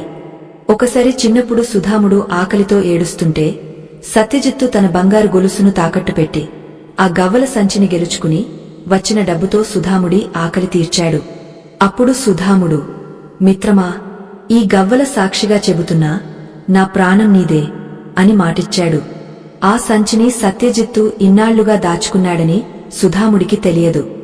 సత్యజిత్తు ఆ సంచిని పైకి ఎత్తి అందరికీ కనిపించేలా పట్టుకున్నాడు. ఏమీ మాట్లాడలేదు. కేవలం సుధాముడి కళ్లలోకి చూసి ఆ సంచిని నెమ్మదిగా తన గుండెకు హత్తుకున్నాడు. ఆ ఒక్క చర్య, నువ్వు నన్ను చంపాలనుకుంటున్నావు, నేను మాత్రం మన స్నేహాన్ని ఇంకా గుండెల్లో దాచుకున్నాను అని చెప్పకనే చెప్పింది. సుధాముడి అంతరాత్మలో అలజడి మొదలైంది. ఒకవైపు అధికారం, అహంకారం, మరోవైపు చిన్ననాటి స్నేహం, చేసిన ద్రోహం. అతడి కాళ్లు వణకడం మొదలయ్యాయి. కాని అంతలోనే అతడి పక్కన ఉన్న దుష్టమంత్రి, ప్రభు, చూశారా, అది క్షుద్ర పూజలకు వాడే సంచి. అందులో మనుషుల ఎముకలు ఉంటాయి.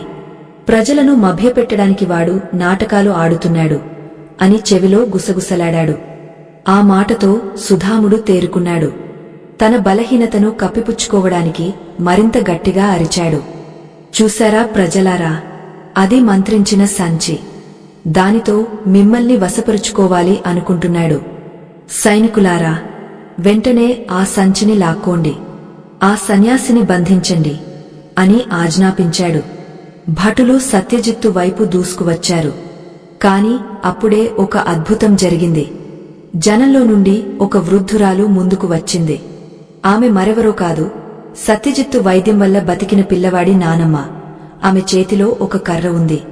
ఆమె భటులకు అడ్డంగా నిల్చుంది. ఆగండి అని ఆమె గట్టిగా అరిచింది. ఆమె గొంతులో ఉన్న ఆవేశానికి భటులు ఆగపోయారు.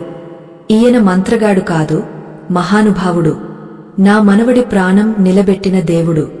రాజుగారు చెప్పినట్టు ఇతడు చెడ్డవాడే అయితే మాలాంటి పేదవాళ్లను ఎందుకు బతికిస్తాడు? డబ్బు అడగకుండా ఎందుకు వైద్యం చేస్తాడు అని ప్రశ్నించింది. ఆమె ధైర్యం చూసి ఇంకొకరు ముందుకు వచ్చారు. తర్వాత ఇంకొకరు. అలా క్షణాల్లో వందల మంది జనం సత్యజిత్తుకు రక్షణ కవచంలా నిల్చున్నారు. మా బాబాను ముట్టుకుంటే ఊరుకోం అని నినదించడం మొదలుపెట్టారు. సుధాముడు నివ్వెరపోయాడు. తన సైన్యం కంటే, తన అధికారం కంటే ఆ సన్యాసి మంచితనం బలంగా ఉందా? ప్రజలు తనను కాదని ఒక బిచ్చగాడిలా ఉన్న సన్యాసికి మద్దతు ఇస్తున్నారా? అతడికి కోపం తారాస్థాయికి చేరింది. వీళ్లందరూ రాజద్రోహులు, అందరినీ అరెస్ట్ చేయండి అని అరవబోయాడు. కాని సత్యజిత్తు చేతి సైగతో జనాన్ని వారించాడు. అందరూ నిశ్శబ్దమయ్యారు. సత్యజిత్తు నెమ్మదిగా వేదిక మెట్లు ఎక్కాడు. సుధాముడికి ఎదురుగా నిల్చున్నాడు. మైకు అవసరం లేకుండానే అతడి కంచం సభ అంతా వినిపించేలా గంభీరంగా పలికింది. మహారాజా, ప్రజలను హింసించకండి. మీ కోపం నామీద కదా, నన్ను శిక్షించండి. కాని ఒక్క మాట, ధర్మం అనేది సింహాసనం మీద ఉండదు, సత్యంలో ఉంటుంది. ఈరోజు మీరు గెలవచ్చు, కాని రేపు కాలం గెలుస్తుంది. మీరు నా ప్రాణం తీయవచ్చు, కాని నా ఆత్మను చంపలేరు. నేను ఈ నగరాన్ని విడిచి వెళ్లిపోతాను, కాని వెళ్లే ముందు మీకు ఒక కానుక ఇవ్వాలనుకుంటున్నాను అన్నాడు. అందరూ ఆశ్చర్యంగా చూస్తున్నారు. ఈ సన్యాసి రాజుకు కానుక ఇస్తాడా? సత్యజిత్తు తన మెడలో ఉన్న ఒక రుద్రాక్షమాలను తీసి సుధాముడి వైపు చాపాడు. ఇది నా గురువుగారు నాకు ఇచ్చిన రక్ష. ఇది ధర్మాన్ని కాపాడుతుంది. మీరు ధర్మాన్ని పాటిస్తే ఇది మిమ్మల్ని కాపాడుతుంది, లేకపోతే ఇదే మీ మెడకు ఉరితాడు అవుతుంది అని చెప్పి ఆ మాలను సుధాముడి చేతిలో పెట్టి వెనుతిరిగ చూడకుండా మెట్లు దిగ నడిచి వెళ్లిపోయాడు. జనం అతడికి దారి ఇచ్చారు. సత్యజిత్తు నగరం దాటి వెళ్లిపోతుంటే 1000 కళ్ళు అతడిని ఆరాధనగా చూశాయి. సుధాముడు మాత్రం చేతిలో ఉన్న రుద్రాక్షమాలను చూస్తూ శిలలా ఉండిపోయాడు. ఇదే మీ మెడకు ఉరితాడు అవుతుంది అన్నమాట అతడి చెవుల్లో రింగుమంటోంది. ఆ రోజు గడిచింది. సత్యజిత్తు నగరం విడిచి వెళ్లిపోయాడు అని సుధాముడు సంతోషించాడు. కాని అతడి సంతోషం ఎంతో సేపు నిలవలేదు. ఆ రాత్రి సుధాముడికి భయంకరమైన పీడకలలు రావడం మొదలయ్యాయి. కలలో సత్యజిత్తు నవ్వుతూ కనిపిస్తున్నాడు. ఆ రుద్రాక్షమాల పాములా మారి తన మెడకు చుట్టుకుంటున్నట్టు అనిపించింది. చెమటలతో నిద్రలేచాడు. మరుసటి రోజు నుండి రాజ్యంలో వింత సంఘటనలు మొదలయ్యాయి. అకస్మాత్తుగా ధనాగారంలో అగ్నిప్రమాదం జరిగింది. సగం సంపద కాలి బూడిదయ్యింది. రాజ్యంలో కరువు ఛాయలు మొదలయ్యాయి. వర్షాలు పడలేదు. పంటలు ఎండిపోతున్నాయి. ప్రజలు ఆ మహానుభావుడిని వెలేసినందుకే ఈ శాపం తగిలింది. రాజుగారి పాపమే మనల్ని కాల్చేస్తోంది అని బాహాటంగానే మాట్లాడుకోవడం మొదలుపెట్టారు. సుధాముడి ఆరోగ్యం క్షీణించడం మొదలైంది. ఏ వైద్యుడూ నయం చేయలేని వింత వ్యాధి అతడిని పట్టుకుంది. శరీరం మంటలతో కాలిపోతున్నట్టు ఉండేది. నిద్ర పట్టేది కాదు. అన్నం సహించేది కాదు. ఇది ఆ సన్యాసి చేసిన మంత్రమే అని సుధాముడు నమ్మాడు. కాని నిజానికి అది అతడి పాపభీతి. మనసులోని భయమే శారీరక వ్యాధిగా మారింది. ఒకరోజు సుధాముడు తన గదిలో మంచం మీద పడుకుని మూలుగుతున్నాడు. పక్కన భార్య కన్నీళ్లు పెట్టుకుని కూర్చుంది. ఆమెకు సత్యజిత్తు గురించి, సుధాముడు చేసిన ద్రోహం గురించి కొద్ది కొద్దిగా తెలుసు. నాథా, మనం తప్పు చేశాం. ఆ సత్యజిత్తుగారు సామాన్యుడు కాదు.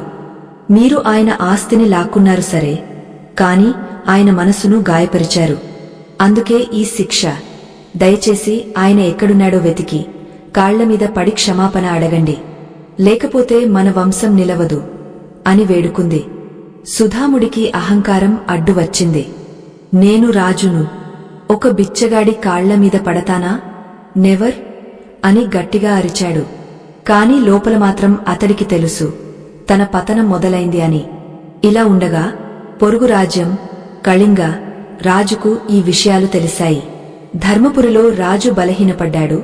ప్రజలు అతడికి వ్యతిరేకంగా ఉన్నారు. సైన్యం నిరుత్సాహంగా ఉంది అనే వార్త తెలిసింది. ఇదే అదునుగా భావించి కళింగరాజు భారీ సైన్యంతో ధర్మపురి మీద దండెత్తడానికి బయలుదేరాడు.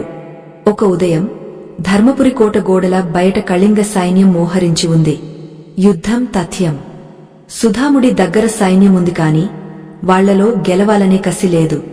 మన రాజు ధర్మాత్ముడు కాదు, ఆయన కోసం మేమెందుకు చావాలి అనే నిర్వేదం సైనికుల్లో ఉంది. సుధాముడు యుద్ధభూమిలోకి వచ్చాడు. కాని అతడి చేతులు కత్తి పట్టుకోలేనంత బలహీనంగా ఉన్నాయి. ఎదురుగా శత్రు సైన్యం సముద్రంలా ఉంది.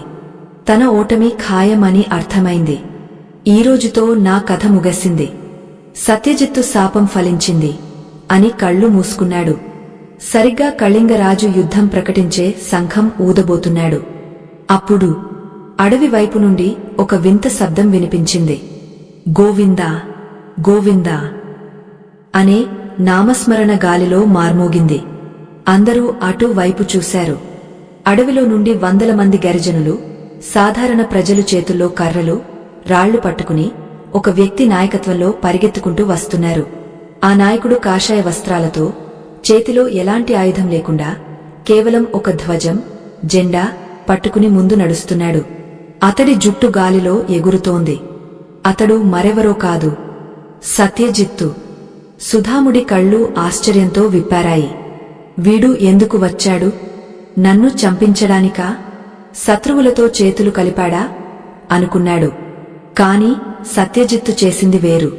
అతడు నేరుగా వచ్చి సుధాముడి రథం ముందు నిల్చున్నాడు. కళింగ సైన్యం వైపు తిరిగి గట్టిగా గర్జించాడు. ఆగండి, ఇది అధర్మ యుద్ధం. ఒక అనారోగ్యంతో ఉన్న రాజుమీద, కష్టాల్లో ఉన్న రాజ్యం మీద దండెత్తడం వీరత్వం కాదు, పిరికితనం. ఈ రాజ్యాన్ని కాపాడటానికి సైన్యం అక్కర్లేదు, ధర్మం చాలు. ఈ రాజ్యానికి నిజమైన రక్షకుడిని నేను వచ్చాను అని ప్రకటించాడు. కళింగరాజు నవ్వి, నువ్వు ఎవరు సన్యాసి? మాకు నీతులు చెబుతున్నావు? పక్కకు తప్పుకో, లేకపోతే మా గుర్రాల కాళ్ల కింద నలిగిపోతావు అన్నాడు. దానికి సత్యజిత్తు, నేను ఈ మట్టి బిడ్డను. నా శరీరం నలగవచ్చు, కాని నా దేశాన్ని తాకాలంటే ముందు నా శవాన్ని దాటాలి అని చెప్పి నేలమీద కూర్చుని ధ్యానం మొదలుపెట్టాడు. అతడి వెనుక వచ్చిన ప్రజలందరూ అతడికి అడ్డుగా గోడలా నిల్చున్నారు. మా బాబాను చంపాకే లోపలికి రావాలి అని నినదించారు. కళింగరాజు అయోమయంలో పడ్డాడు. సైనికులతో యుద్ధం చేయవచ్చు కాని నిరాయుధులైన ప్రజలతో, సన్యాసులతో యుద్ధం చేస్తే లోకం తనను చీకొడుతుంది. చరిత్రలో తాను ఒక రాక్షసుడిలా మిగిలిపోతాడు. అతడి మంత్రి వచ్చి, రాజా, ఇది ప్రమాదం. ఆ సన్యాసికి ఏదో దైవశక్తి ఉంది. ప్రజలు పిచ్చివాళ్లలా ఉన్నారు. వెనక్కి తగ్గడమే మంచిది అని సలహా ఇచ్చాడు. ఆశ్చర్యకరంగా ఒక్క రక్తపు చుక్క చిందకుండానే కేవలం సత్యజిత్తు ఆత్మస్థైర్యం చూసి కళింగ సైన్యం వెనక్కి తగ్గింది. యుద్ధం ఆగపోయింది. సత్యజిత్తు లేచి నిల్చున్నాడు. జనం జై సత్యజిత్తు మహారాజ్ అని జేజేలు కొట్టారు. సుధాముడు రథం మీద నుండి ఇదంతా చూస్తున్నాడు. తనను ద్వేషించినవాడు, తను చంపాలనుకున్నవాడు ఈరోజు తన రాజ్యాన్ని, తన ప్రాణాన్ని కాపాడాడు. సుధాముడి అహంకారం ముక్కలైంది. పశ్చాత్తాపంతో అతడి గుండె పగిలిపోయింది. రథం దిగి తూలుతూ నడుచుకుంటూ వచ్చి అందరి ముందే సత్యజిత్తు కాళ్లమీద పడిపోయాడు. మిత్రమా, నన్ను చంపే, నన్ను బతకనివ్వకు. నీ రుణం నేను తీర్చుకోలేను. నేను ఒక పురుగుని, నీవు దేవుడివి అని చిన్నపిల్లాడిలా బోరున ఏడ్చాడు. సత్యజిత్తు సుధాముడిని లేపి గుండెలకు హత్తుకున్నాడు. లే మిత్రమా, ఇప్పుడు నువ్వు ఓడిపోలేదు, ఇప్పుడే గెలిచావు. నీలోని అహంకారం ఓడిపోయింది, నీలోని మనిషి గెలిచాడు. కృష్ణుడు కోరుకున్నది ఇదే, శత్రువుని చంపడం కాదు, శత్రువులోని శత్రుత్వాన్ని చంపడం అన్నాడు. కథ సుఖాంతమైందా? లేద్, అసలు ట్విస్ట్ ఇక్కడే ఉంది. సుధాముడు ఆస్తిని తిరిగి ఇచ్చేస్తాను అన్నాడు. కాని సత్యజిత్తు ఆస్తిని తీసుకున్నాడా, లేక కృష్ణుడు చెప్పిన ఇంకో ధర్మం ఏదైనా ఉందా? సత్యజిత్తు తీసుకున్న ఆ చివరి నిర్ణయమేంటి? యుద్ధభూమిలో నిశ్శబ్దం రాజ్యమేలుతోంది. సాయంకాలపు సూర్యుడి ఎర్రని కిరణాలు పశ్చాత్తాపంతో సత్యజిత్తు కాళ్లమీద పడిన సుధాముడి మీద పడుతున్నాయి. ఆ దృశ్యం చూసిన ప్రజల కళ్లలో ఆనందబాష్పాలు రాలుతున్నాయి. ధర్మం గెలిచింది, అహంకారం ఓడిపోయింది అని గాలి కూడా గుసగుసలాడుతున్నట్టుంది. సుధాముడు కన్నీళ్లు తుడుచుకుంటూ లేచి తన తలమీద ఉన్న కిరీటాన్ని తీసి సత్యజిత్తు పాదాల దగ్గర పెట్టాడు. మిత్రమా, ఈ రాజ్యం, ఈ సంపద, ఈ అధికారం అన్నీ నీవే. నేను కేవలం ఒక కాపలాదారుడిని మాత్రమే. కాదు కాదు, నేను దొంగను. నన్ను క్షమించు అని అడిగే అర్హత కూడా నాకు లేదు. దయచేసి ఈ కిరీటాన్ని ధరించి సింహాసనాన్ని అధిష్ఠించు. నేను అడవికి వెళ్లి నా పాపాలకు ప్రాయశ్చిత్తం చేసుకుంటాను అని చేతులు జోడించి వేడుకున్నాడు. సత్యజిత్తు ఆ కిరీటాన్ని చేతిలోకి తీసుకున్నాడు. అందరూ ఊపిరి బిగబట్టి చూస్తున్నారు. సత్యజిత్తు మళ్లీ రాజు అవుతాడని, పాత రోజులు వస్తాయని ఆశపడ్డారు. కాని సత్యజిత్తు ఆ కిరీటాన్ని తిరిగి సుధాముడి తలమీద పెట్టాడు. సుధాముడు ఉలిక్కిపడ్డాడు. ఏంటి మిత్రమా, నన్ను ఇంకా శిక్షించాలనుకుంటున్నావా? ఈ బరువును నేను మోయలేను అన్నాడు. అప్పుడు సత్యజిత్తు కృష్ణ పరమాత్మ గీతలో చెప్పిన ఒక గొప్ప సత్యాన్ని ఇలా వివరించాడు. సుధామా, పారిపోవడం ప్రాయశ్చిత్తం కాదు, బాధ్యతను స్వీకరించడమే నిజమైన ప్రాయశ్చిత్తం. నువ్వు అడవికి వెళితే నీ పాపం పోదు. నువ్వు చేసిన తప్పుల వల్ల ఈ రాజ్యం నష్టపోయింది, ప్రజలు కష్టాల పాలయ్యారు. ఆ గాయాలను నువ్వే మాన్పాలి. ఒకప్పుడు స్వార్థంతో పరిపాలించావు, ఇప్పుడు సేవకుడిలా పరిపాలించు. ఈ రాజ్యం నాది కాదు, నీది కాదు, ఇది ప్రజలది, ఆ భగవంతుడిది. నువ్వు కేవలం ఒక ధర్మకర్తవి మాత్రమే. కాని సత్యజిత్తు, నేను నీ ముఖం ఎలా చూడగలను? నీ ఆస్తిని అనుభవిస్తూ నేను ఎలా బ్రతకగలను అని సుధాముడు ఆవేదన వ్యక్తం చేశాడు. సత్యజిత్తు చిరునవ్వుతో, నేను రాజభవనంలోకి రాను సుధామా. నా స్థానం ఆ రావి చెట్టు కిందే. నేను అక్కడే ఉంటాను. నీవు రాజుగా ఉండు, కాని నీ మనసును రిషిలా మార్చుకో. ఎప్పుడైతే నీకు సందేహం వస్తుందో, ఎప్పుడైతే ధర్మం ఎటువైపు ఉందో తెలియదో, అప్పుడు నా దగ్గరకు రా. నేను మార్గం చూపిస్తాను. గుర్తుపెట్టుకో, పాలు విరిగపోయి పెరుగుగా మారాక మళ్లీ పాలు కాలేవు. కాని ఆ పెరుగును చిలికితే వెన్న వస్తుంది. మన స్నేహం కూడా అంతే. పాత స్నేహం పోయింది, ఇప్పుడు అది ఒక కొత్త బంధంగా, ధర్మబంధంగా మారాలి అని చెప్పాడు. ఆ మాటలతో సుధాముడికి ఒక కొత్త దారి దొరికినట్టు అనిపించింది. అతడు సత్యజిత్తు పాదాలకు నమస్కరించి, నీ ఆజ్ఞ శిరసావహిస్తాను అని మాటిచ్చాడు. ఆ రోజు నుండి ధర్మపురిలో ఒక వింత పరిపాలన మొదలైంది. రాజుగారు సింహాసనం మీద కూర్చుంటారు, కాని నిర్ణయాలు మాత్రం ఊరి బయట ఉన్న రావి చెట్టు కింద నుండి వస్తాయి. సుధాముడు తన రాజభోగాలను త్యజించాడు. పట్టుపరుపుల మీద కాకుండా నేలమీద చాప వేసుకుని పడుకోవడం మొదలుపెట్టాడు. తన సొంత ఖజానా నుండి ఒక్కరాగ నాణెం కూడా సొంత అవసరాలకు వాడకూడదని శపథం చేశాడు. ప్రతిరోజూ ఉదయం సత్యజిత్తు దగ్గరకు వెళ్లి ఆ రోజు చేయాల్సిన పనుల చిట్టా చూపించి సలహాలు తీసుకుని వెళ్లేవాడు. రాజ్యం మళ్లీ సస్యశ్యామలం కావడం మొదలైంది. వర్షాలు పడ్డాయి. ప్రజల ముఖాల్లో నవ్వులు విరిశాయి. కాని సుధాముడి మనసులో మాత్రం ఇంకా ఏదో తెలియని అలజడి. ఎంత సేవ చేసినా, ఎంత మంచి చేసినా రాత్రిపూట అతడికి నిద్ర పట్టేది కాదు. సత్యజిత్తును చంపడానికి తను పంపిన హంతకుడు సత్యజిత్తును నడిరోడ్డు మీద అవమానించిన దృశ్యాలు అతడిని వెంటాడుతూనే ఉన్నాయి. నా పాపం ఇంకా పోలేదు, నా రుణం ఇంకా తీరలేదు అనే బాధ అతడిని లోలోపల తినేస్తోంది. ఒక పౌర్ణమి రాత్రి సుధాముడు సత్యజిత్తు ఆశ్రమానికి వచ్చాడు. సత్యజిత్తు ధ్యానంలో ఉన్నాడు. సుధాముడు కన్నీళ్లతో, మిత్రమా, అందరూ నన్ను పొగుడుతున్నారు, రాజ్యం సుభిక్షంగా ఉంది. కాని నా గుండె బరువు తగ్గడం లేదు. నేను చేసిన ద్రోహానికి కేవలం సేవ చేస్తే సరిపోతుందా? నా ఆత్మకు శాంతి లభించడం లేదు. నాకు నిజమైన విముక్తి ఎప్పుడు దొరుకుతుంది అని అడిగాడు. సత్యజిత్తు కళ్ళు తెరిచి దీర్ఘంగా సుధాముడి వైపు చూశాడు. నాయనా, కర్మఫలం అనేది ఒక విత్తనం లాంటిది. అది నాటబడింది, చెట్టుగా మారింది. దాన్ని పూర్తిగా నరకాలి అంటే సమయం పడుతుంది. నీకు అత్యంత ప్రీతిపాత్రమైనది ఏదో దాన్ని త్యాగం చేయాల్సిన సమయం వచ్చినప్పుడు నీ రుణం పూర్తిగా తీరుతుంది. అప్పటి వరకు వేచిచూడు అని గూజంగా చెప్పాడు. నాకు అత్యంత ప్రీతిపాత్రమైనది ఏది అని సుధాముడు ఆలోచించుకుంటూ వెనుతిరిగాడు. అతడికి సంపద మీద మోహం పోయింది, అధికారం మీద ఆశలేదు. మరి ఇంకా ప్రీతిపాత్రమైనది ఏముంది? సరిగ్గా 6 నెలల తర్వాత ఆ ప్రశ్నకి సమాధానం విధి రూపంలో ఎదురొచ్చింది. ఒకరోజు ఉదయం రాజభవనంలో హాహాకారాలు వినిపించాయి. సుధాముడికి ఒక్కగానొక కొడుకు, 5 ఏళ్ల చిన్ని కృష్ణ. అల్లారు ముద్దుగా పెంచుకుంటున్న ఆ పసివాడు అకస్మాత్తుగా స్పృహ తప్పి పడిపోయాడు. రాజవైద్యులు వచ్చారు, పరీక్షించారు. వారి ముఖాలు పాలిపోయాయి. మహారాజా, ఇది సాధారణ వ్యాధి కాదు. ఇది కాలకుట విషజ్వరం. ఇది చాలా అరుదుగా వస్తుంది. దీనికి మందు మా దగ్గర లేదు. ఇంకా చెప్పాలంటే ఈ ప్రపంచంలో ఎక్కడా లేదు. సూర్యుడు అస్తమించేలోపు పిల్లవాడి ప్రాణం నిలవడం కష్టం అని చేతులెత్తేశారు. సుధాముడి గుండె ఆగపోయినంత పనైంది. తన వంశాంకురం, తన ఆశ, తన శ్వాస, ఆ పిల్లవాడు. భార్య బోరున విలపిస్తోంది. నా బిడ్డను కాపాడండి అని సుధాముడి కాళ్లు పట్టుకుంది. సుధాముడికి ఏం చేయాలో పాలుపోలేదు. అప్పుడు అతడికి గుర్తొచ్చింది సత్యజిత్తు. అవును, సత్యజిత్తు దగ్గర మూలికలు ఉన్నాయి. అతడు మృత్యుంజయుడు.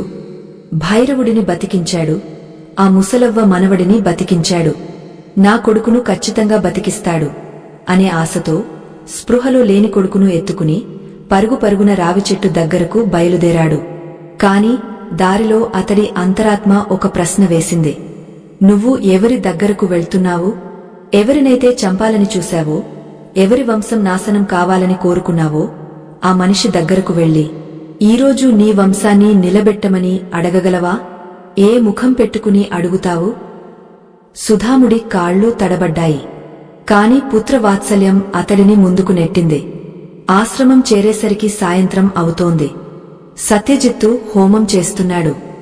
సుధాముడు వెళ్లి బిడ్డను సత్యజిత్తు కాళ్ల దగ్గర పడుకోబెట్టాడు. మిత్రమా, నన్ను ఎన్నిసార్లైనా చంపు, కాని నా బిడ్డను బతికించు. నీ విద్యతో నా కొడుకు ప్రాణం పోయించు.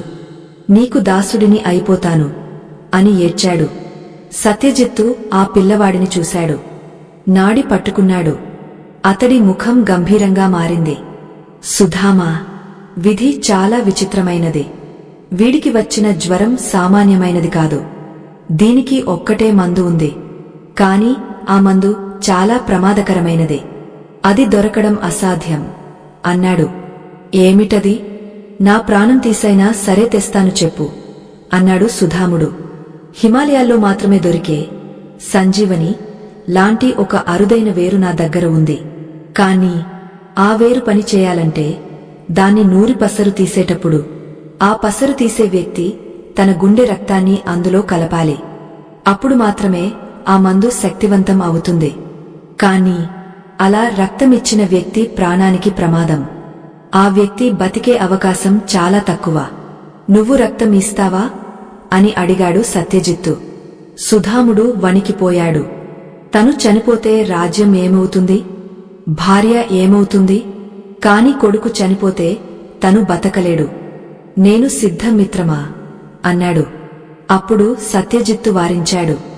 లేదు సుధామా, నువ్వు రాజువు. నీ ప్రాణం ఈ రాజ్యానికి అవసరం. నువ్వు చనిపోతే మళ్లీ అరాచకం వస్తుంది. కాబట్టి ఆ త్యాగం నువ్వు చేయడానికి వీల్లేదు అన్నాడు. మరి ఎవరు చేస్తారు? నా కొడుకు కోసం ప్రాణం ఇచ్చేంత ప్రేమ ఎవరికి ఉంటుంది అని సుధాముడు నిస్సహాయంగా అడిగాడు. సత్యజిత్తు చిరునవ్వు నవ్వి ఒక చిన్న కత్తిని తీసుకున్నాడు. శత్రువు కొడుకు అయినా సరే వాడిని బతికించడం నా ధర్మం. ఆ త్యాగం నేను చేస్తాను అంటూ తన ఛాతీ వైపు కత్తిని తీసుకువెళ్లాడు. సుధాముడు గట్టిగా అరిచాడు, వద్దు సత్యజిత్. అసలు సత్యజిత్తు నిజంగానే రక్తమిచ్చాడా, లేక ఇది సుధాముడికి పెట్టిన చివరి పరీక్ష? అత్యంత ప్రీతిపాత్రమైనది త్యాగం చేయాలి అన్న మాటకి అర్థమిదేనా? కృష్ణుడు గీతలో చెప్పిన నిష్కామ కర్మ ఇక్కడ ఎలా ఆవిష్కృతమయ్యింది? వద్దు సత్యజిత్, వద్దు అని సుధాముడు గట్టిగా అరుస్తూ విద్యుత్ వేగంతో సత్యజిత్తు చేతిని పట్టుకున్నాడు. ఆ కత్తి మన సత్యజిత్తు గుండెకు అంగుళం దూరంలో ఆగిపోయింది. సుధాముడి కళ్లలో భయం, ఆవేదన, పశ్చాత్తాపం అన్నీ ఒకేసారి పెల్లుబికాయి. అతడి చేతులు వణుకుతున్నాయి, కాని పట్టుమాత్రం వదలలేదు. వద్దు మిత్రమా, నా స్వార్థం కోసం నేను ఇప్పటికే నీ జీవితాన్ని బలి తీసుకున్నాను. నీ ఆస్తిని, నీ గౌరవాన్ని, నీ కుటుంబాన్ని అన్నింటినీ నాశనం చేశాను. ఇప్పుడు నా కొడుకు కోసం నీ ప్రాణాన్ని కూడా తీసుకుంటే ఆ పాపాన్ని మోయడానికి నాకు 7 జన్మలు కూడా సరిపోవు. నా కొడుకు బతకకపోయినా పర్వాలేదు, కాని ధర్మస్వరూపుడవైన నువ్వు నా కోసం బలి కాకూడదు. ఈ ప్రపంచానికి నేను అవసరం లేకపోవచ్చు, కాని నీలాంటివాడు చాలా అవసరం అని సుధాముడు కన్నీటి పర్యంతమయ్యాడు. ఆ మాటలు సుధాముడి పెదవుల నుంచి రాలేదు, అతడి ఆత్మలోతుల్లోంచి వచ్చాయి. సత్యజిత్తు ముఖంలో ఒక అనిర్వచనీయమైన కాంతి వెలిగింది. నెమ్మదిగా సుధాముడి చేతిని పక్కకు తప్పించి ఆ కత్తిని నేలమీద జారవిడిచాడు. అది రాతిమీద పడి టంగుమని చేసిన శబ్దం ఆ నిశ్శబ్దంలో ప్రతిధ్వనించింది. సత్యజిత్తు చిరునవ్వుతో, సుధామా, నువ్వు గెలిచావు. ఇన్నాళ్లు నీలో దాగవున్న ఆఖరి మలినం, స్వార్థం, అది ఈ క్షణమే కాలి బూడిదయ్యింది. నీ బిడ్డ కోసం నువ్వు బలి కావడానికి సిద్ధపడ్డావు, కాని నీ మిత్రుడి ప్రాణం కోసం ఆ బిడ్డనైనా వదులుకోవడానికి సిద్ధపడ్డావు చూడు. అక్కడే నీలోని నిజమైన మనిషి బయటకు వచ్చాడు అన్నాడు. సుధాముడు అయోమయంగా చూశాడు. మరి నా కొడుకు, వాడికి మందు, రక్తం కావాలన్నావు కదా అని అడిగాడు. సత్యజిత్తు పక్కనే ఉన్న మూలికల గిన్నెను తీసుకుని, మిత్రమా, ఆయుర్వేదంలో మందు శరీరానికి పనిచేస్తుంది, కాని త్యాగం అనే భావన కర్మకు పనిచేస్తుంది. నీ కొడుకు ప్రాణాన్ని కబళించింది రోగం కాదు, నీ కర్మఫలం. ఇన్నాళ్లు నువ్వు చేసిన పాపాలు ఒక నల్లని మేఘంలా వాడిని చుట్టుముట్టాయి. ఇప్పుడు నాకోసం వేరొకరు చావకూడదు అని నువ్వు తీసుకున్న ఆ నిర్ణయం, ఆ త్యాగబుద్ధి ఆ కర్మను ప్రక్షాళన చేసింది. మందులో కలపాల్సింది రక్తం కాదు, నీ కళ్లల్లోని పశ్చాత్తాపం అని వివరించాడు. సత్యజిత్తు ఆ పసరును తీసుకుని తన చేతితోనే చిన్ని కృష్ణ నోట్లో పోశాడు. తన కుడి చేతిని ఆ పిల్లవాడి తలమీద పెట్టి కృష్ణ రక్షతు మాం చరాచరం అని 3 సార్లు ఉచ్చరించాడు. ఆశ్రమంలో గంటలు వాటంతటా అవే మోగిన అనుభూతి కలిగింది. సాంబ్రాణి పొగ ఆ పిల్లాడిని చుట్టుముట్టింది. కొద్ది నిమిషాల్లోనే ఆశ్చర్యం జరిగింది. అచేతనంగా చల్లబడిపోయిన ఆ పసివాడి శరీరంలో కదలిక వచ్చింది. నెమ్మదిగా కళ్ళు తెరిచాడు. ఎదురుగా ఉన్న సత్యజిత్తును చూసి అమాయకంగా నవ్వి బాబాయ్ అని పిలిచాడు. చిన్నప్పుడు సత్యజిత్తును ఆ పిల్లాడు అలాగే పిలిచేవాడు. ఆ పిలుపు వినగానే సుధాముడి గుండె పగిలిపోయింది. పరుగున వెళ్లి కొడుకును హత్తుకుని బోరున ఏడ్చాడు. నువ్వు బతికావురా, నువ్వు బతికావు అని ముద్దాడాడు. తర్వాత వెంటనే సత్యజిత్తు కాళ్లమీద సాష్టాంగపడ్డాడు. నువ్వు మనిషివి కాదు సత్యజిత్. నేను నిన్ను రాక్షసుడిలా చూశాను, నువ్వు మాత్రం నన్ను తండ్రిలా చూశావు. అసలు ఈ అద్భుతం ఎలా సాధ్యం? మనిషికి ఇంత సహనం ఎలా వస్తుంది? నమ్మక ద్రోహం చేసిన వాడిని కూడా ఇంతలా ప్రేమించడం ఎలా సాధ్యం? నాకు ఆ రహస్యం చెప్పు ఈ రాజ్యం వద్దు, ఈ భోగాలు వద్దు, నాకు నీలాంటి మనసు కావాలి అని వేడుకున్నాడు. సత్యజిత్తు సుధాముడిని లేపి పక్కనే ఉన్న రాతి అరుగుమీద కూర్చోబెట్టాడు. ఆకాశంలో చందమామ నిండుగా ప్రకాశిస్తున్నాడు. కృష్ణానది గలగలలు ఒక సంగీతంలా వినిపిస్తున్నాయి. సుధామా, నువ్వు అడిగావు కదా, నమ్మక ద్రోహం చేసిన వారిని మౌనంగా ఎలా జయించాలి అని. దానికి సమాధానం చెప్పే సమయం ఆసన్నమైంది. విను.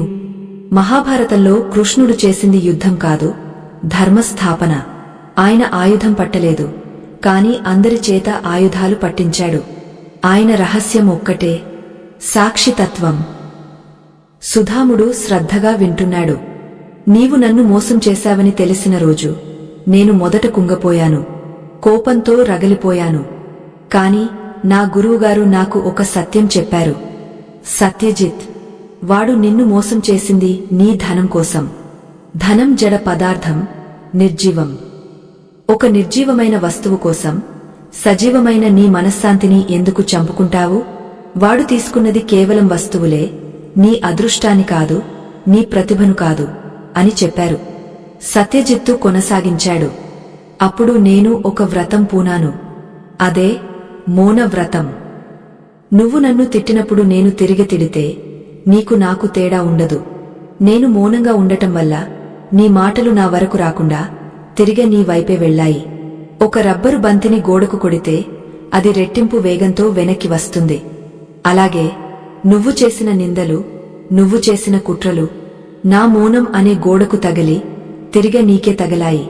నీ భయం, నీ అశాంతి, నీ అనారోగ్యం అన్నీ నీవు విసిరిన బంతులే. కాని సత్యజిత్, కోపం రాదా? కసి తీర్చుకోవాలని అనిపించదా అని సుధాముడు సందేహంగా అడిగాడు. వస్తుంది సుధామా, నేను మనిషినే కదా. కాని ఆ కోపాన్ని శక్తిగా మార్చుకున్నాను.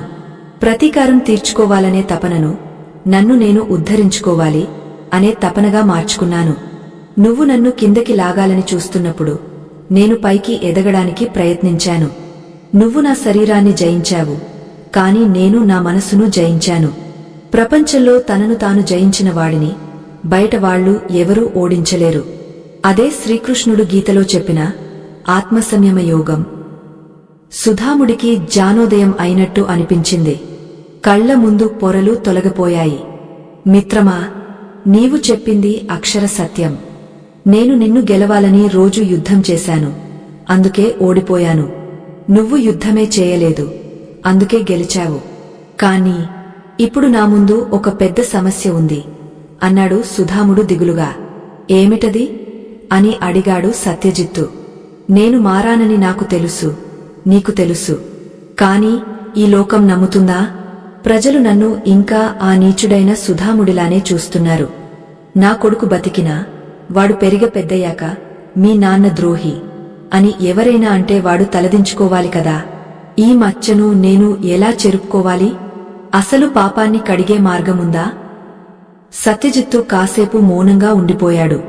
అతడి దృష్టి దూరంగా ఉన్న కృష్ణానది ప్రవాహం మీద ఉంది. ఉంది సుధామా, పాపాన్ని కడగడానికి నీళ్లు సరిపోవు, కన్నీళ్లు చాలవు. దానికి కావాల్సింది సంపూర్ణ సమర్పణ. రేపు ఉదయం సూర్యోదయానికి ముందే మనం ఒక పని చేయాలి. అదే నీ జీవితానికి నిజమైన ముగింపు మరియు కొత్త ఆరంభం. నువ్వు దానికి సిద్ధమేనా?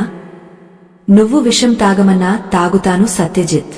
చెప్పు, ఏం చేయాలి అన్నాడు సుధాముడు ద్రుజంగా. రేపు ఉదయం నగరంలోని ప్రజలందరినీ నదీ తీరానికి రమ్మని చాటింపు వేయించు. అక్కడ నీవు చేయాల్సిన ఒకే ఒక పని ఉంది. ఆ పనితో సుధాముడు అనే పాత మనిషి చచ్చిపోతాడు, ఒక కొత్త మహాత్ముడు పుడతాడు. కానీ గుర్తుపెట్టుకో, అది చాలా కష్టమైన పని. నీ అహంకారాన్ని వేర్లతో సహా పీకి పారేసే పని అన్నాడు సత్యజిత్తు. సుధాముడు ఒప్పుకున్నాడు. మరుసటి రోజు ఉదయం కృష్ణానది తీరం జనంతో కిక్కిరిసిపోయింది. రాజుగారు ఏదో పెద్ద ప్రకటన చేయబోతున్నారని అందరూ ఆసక్తిగా ఎదురుచూస్తున్నారు. సత్యజిత్తు, సుధాముడు నది ఒడ్డున నిల్చున్నారు. సుధాముడు రాజవస్త్రాలు తీసేసి కేవలం ఒక సామాన్యమైన తెల్లని వస్త్రం ధరించి ఉన్నాడు. సత్యజిత్తు ప్రజల వైపు తిరిగి, పోరులారా, ఈరోజు మీరు చూడబోయేది ఒక రాజు పతనం కాదు, ఒక మనిషి ఉత్థానం. ఇన్నాళ్లు మీరు ఎవరినైతే అసహించుకున్నారో ఆ వ్యక్తి ఇప్పుడు ఒక సాహసం చేయబోతున్నాడు అన్నాడు. అందరూ ఆశ్చర్యంగా చూస్తుండగా సుధాముడు నదిలోకి దిగాడు. నడుము లోతు నీళ్లలో నిల్చున్నాడు. చేతిలో ఒక రాగపాత్రను తీసుకున్నాడు. సత్యజిత్తు ఒడ్డున నిల్చుని ఏదో మంత్రం చెబుతున్నాడు. అసలు సుధాముడు చేయబోయే ఆ పని ఏంటి? అది కేవలం స్నానమా, లేక మరేదైనా కఠినమైన వ్రతమా? సత్యజిత్తు చివరిగా సుధాముడికి ఇచ్చిన మహాబాధ్యత ఏంటి? ఈ కథ ఎలా ముగుస్తుంది? కృష్ణానది తీరం నిశ్శబ్దంగా ఉంది. వేలమంది జనమున్నా అక్కడ ఒక గుండు సూది కింద పడితే వినిపించేంత నిశ్శబ్దం అలముకుంది. ఉదయించే సూర్యుడి లేత కిరణాలు నది అలలమీద పడి బంగారు రంగులో మెరుస్తున్నాయి. నది మధ్యలో నడుములోతు నీళ్లలో నిల్చున్న సుధాముడి శరీరం చలికి వణుకుతోంది. కాని అతడి అంతరంగంలో భయం అనే చలిపోయి పశ్చాత్తాపం అనే అగ్ని రగులుతోంది. ఒడ్డున నిల్చున్న సత్యజిత్తు గంభీరంగా ఇలా అన్నాడు. సుధామా, ఈ నది కేవలం నీరు కాదు, ఇది ప్రవాహం, కాలానికి ప్రతీక. మన పూర్వీకులు, ఋషులు అందరూ ఈ నది సాక్షిగానే జీవించారు. ఇప్పుడు నువ్వు చేయాల్సింది స్నానం కాదు, ఆత్మ నివేదన. నీ మనసులో ఉన్న మురికిని, నీ పాపాలను, నీ అహంకారాన్ని మాటల రూపంలో బయటకు కక్కి ఈ నదిలో కలిపేయాలి. దాచుకోకుండా నిజం చెప్పు. నీ ప్రజలకు, ఈ ప్రకృతికి నీ తప్పులను ఒప్పుకో. అప్పుడే నీకు విముక్తి. సుధాముడు కళ్ళు మూసుకున్నాడు. అతడి కళ్ల ముందు తను చేసిన పాపాలు రీల్లాగా తిరిగాయి. గొంతు పూడుకుపోయింది. అయినా ధైర్యం తెచ్చుకుని గట్టిగా అరిచాడు. అతడి గొంతు నది మీదుగా గాలిలో ప్రతిధ్వనించింది. ఓ ధర్మపురి ప్రజలారా, నన్ను క్షమించండి. నేను రాజును కాదు, రాక్షసుడిని. నా ప్రాణ స్నేహితుడు, దైవ సమానుడైన సత్యజిత్తును నేను మోసం చేశాను. ఆయన లేనప్పుడు ఆయన ఆస్తిని దొంగిలించాను. ఆయన బ్రతికి ఉన్నాడని తెలిసి చనిపోయాడని అబద్ధం చెప్పాను. ఆయనను పిచ్చివాడిగా చిత్రించి నడిరోడ్డు మీద అవమానించి గెంటివేశాను. మిమ్మల్ని భయపెట్టి పరిపాలించాను. నా స్వార్థం కోసం రాజ్యాన్ని తాకట్టు పెట్టాను. సుధాముడు ఏడుస్తూనే ఉన్నాడు. నేను చేసిన పాపానికి నరకంలో కూడా చోటు ఉండదు. కాని నా మిత్రుడు, ఈ మహాయోగ సత్యజిత్తు నన్ను రక్షించాడు. నా బిడ్డను బతికించాడు. నా కళ్ళు తెరిపించాడు. ఈ క్షణం నుండి ఈ సుధాముడు అనే అహంకారి చచ్చిపోయాడు. ఇక మిగిలింది కేవలం ఒక సేవకుడు మాత్రమే. ఆ మాటలు వింటుంటే జనాల కళ్లలో నీళ్లు తిరిగాయి. ఒక రాజు అందరి ముందు తన తప్పులను ఇలా బహిరంగంగా ఒప్పుకోవడం చరిత్రలో ఎప్పుడూ జరగలేదు. ఆ పశ్చాత్తాపం అగ్నిలా అతడిని దహించి వేస్తోందని అందరికీ అర్థమైంది. అప్పుడు సత్యజిత్తు, సుధామా, నీ పాప ప్రక్షాళన పూర్తయింది. ఇప్పుడు అసలైన క్రతువు మిగిలి ఉంది అన్నాడు. సత్యజిత్తు తన చేతిలో ఉన్న ఒక పట్టు వస్త్రాన్ని విప్పాడు. అందులో ధర్మపురి రాజ్యానికి సంబంధించిన ప్రధానమైన రాజముద్ర ఉంగరం ఉంది. అది రాజు అధికారానికి చిహ్నం. సత్యజిత్తు ఆ ఉంగరాన్ని సుధాముడికి చూపించి, ఇదిగో నీ అధికారం, ఇదిగో నీ అహంకారం. దీనివల్లే కదా ఇదంతా జరిగింది. ఇప్పుడు ఈ ముద్రను తీసుకుని ఆ నదిలో విసిరేయి. ఈ క్షణం నుండి నువ్వు రాజు కాదు, ఈ రాజ్యానికి యజమానివి కాదు అని ఆజ్ఞాపించాడు. జనం షాక్ అయ్యారు. రాజముద్రను పారేయడమా? అంటే రాజ్యం అనాథ అవుతుందా? సుధాముడు కూడా ఉలిక్కిపడ్డాడు. మిత్రమా, ఇది పారేస్తే రాజ్యం ఎవరిది? ఎవరు పరిపాలిస్తారు అని అడిగాడు. విసిరేయి సుధామా, సందేహించకు. శూన్యం నుంచే సృష్టి పుడుతుంది. నువ్వు ఆ ముద్రను పట్టుకున్నంతకాలం అది నిన్ను బానిసను చేస్తుంది. దాన్ని వదిలేస్తేనే నువ్వు నిజమైన రాజు అవుతావు అన్నాడు సత్యజిత్తు. సుధాముడు తన గురువు, మిత్రుడు అయిన సత్యజిత్తు మాటను జవదాటలేదు. వణుకుతున్న చేతులతో ఆ బంగారు రాజముద్రను తీసుకున్నాడు. కళ్ళు మూసుకుని కృష్ణార్పణం అంటూ సర్వశక్తులు ఒడ్డి ఆ ఉంగరాన్ని నది సుడిగుండాల్లోకి విసిరేశాడు. అది గాల్లోకి లేచి నీటిలో టప్ మనిపడి కనుమరుగైపోయింది. ఆ క్షణం సుధాముడి భుజాలమీద ఉన్న కొండంతా బరువు దిగిపోయినట్టు అనిపించింది. అతడి శరీరం తేలికైపోయింది. ఏదో తెలియని దివ్యమైన ఆనందం అతడిని ఆవహించింది. అతడు నీళ్లలోంచి బయటకు వచ్చాడు. అతడి ముఖంలో ఇప్పుడు ఒక కొత్త వర్చస్సు ఉంది. అది అధికారంతో వచ్చినది కాదు, త్యాగంతో వచ్చినది. ఒడ్డుకు రాగానే సత్యజిత్తు తన చేతిలో ఉన్న ఒక వెండి పళ్ళెంలో తులసి దళాలు, నీళ్లు తీసుకుని సుధాముడి దగ్గరకు వచ్చాడు. సుధామా, ఇప్పుడు నువ్వు నిజంగా శుద్ధుడివి అయ్యావు. అధికారాన్ని త్యజించావు కాబట్టి ఇప్పుడు ఆ అధికారమే నిన్ను వెతుక్కుంటూ వస్తుంది. ఇదిగో, ఈ తులసి తీర్థాన్ని స్వీకరించు. ఈ రోజు నుండి ఈ రాజ్యం నీది కాదు, నాది కాదు. ఈ రాజ్యం ఆ గోపాలకృష్ణుడిది. నువ్వు కేవలం ఆయన ప్రతినిధివి మాత్రమే. ఆయన పాదుకలను సింహాసనమీద పెట్టి ఒక సేవకుడిలా ఈ రాజ్యాన్ని పాలించు. ఇదే కృష్ణుడు చూపిన ధర్మ మార్గం అని ఆశీర్వదించాడు. జనం జై సత్యజిత్తు మహారాజ్, జై సుధాము మహారాజ్ అని దిక్కులు పిక్కటిల్లేలా నినదించారు. సుధాముడు సత్యజిత్తు పాదాలకు నమస్కరించి, నీవల్లే నాకు ఈ కొత్త జన్మ లభించింది. నువ్వు లేకుండా నేను ఈ రాజ్యాన్ని పాలించలేను. దయచేసి రాజగురువుగా ఉండి నన్ను నడిపించు. రాజభవనానికి రా అని ప్రాధేయపడ్డాడు.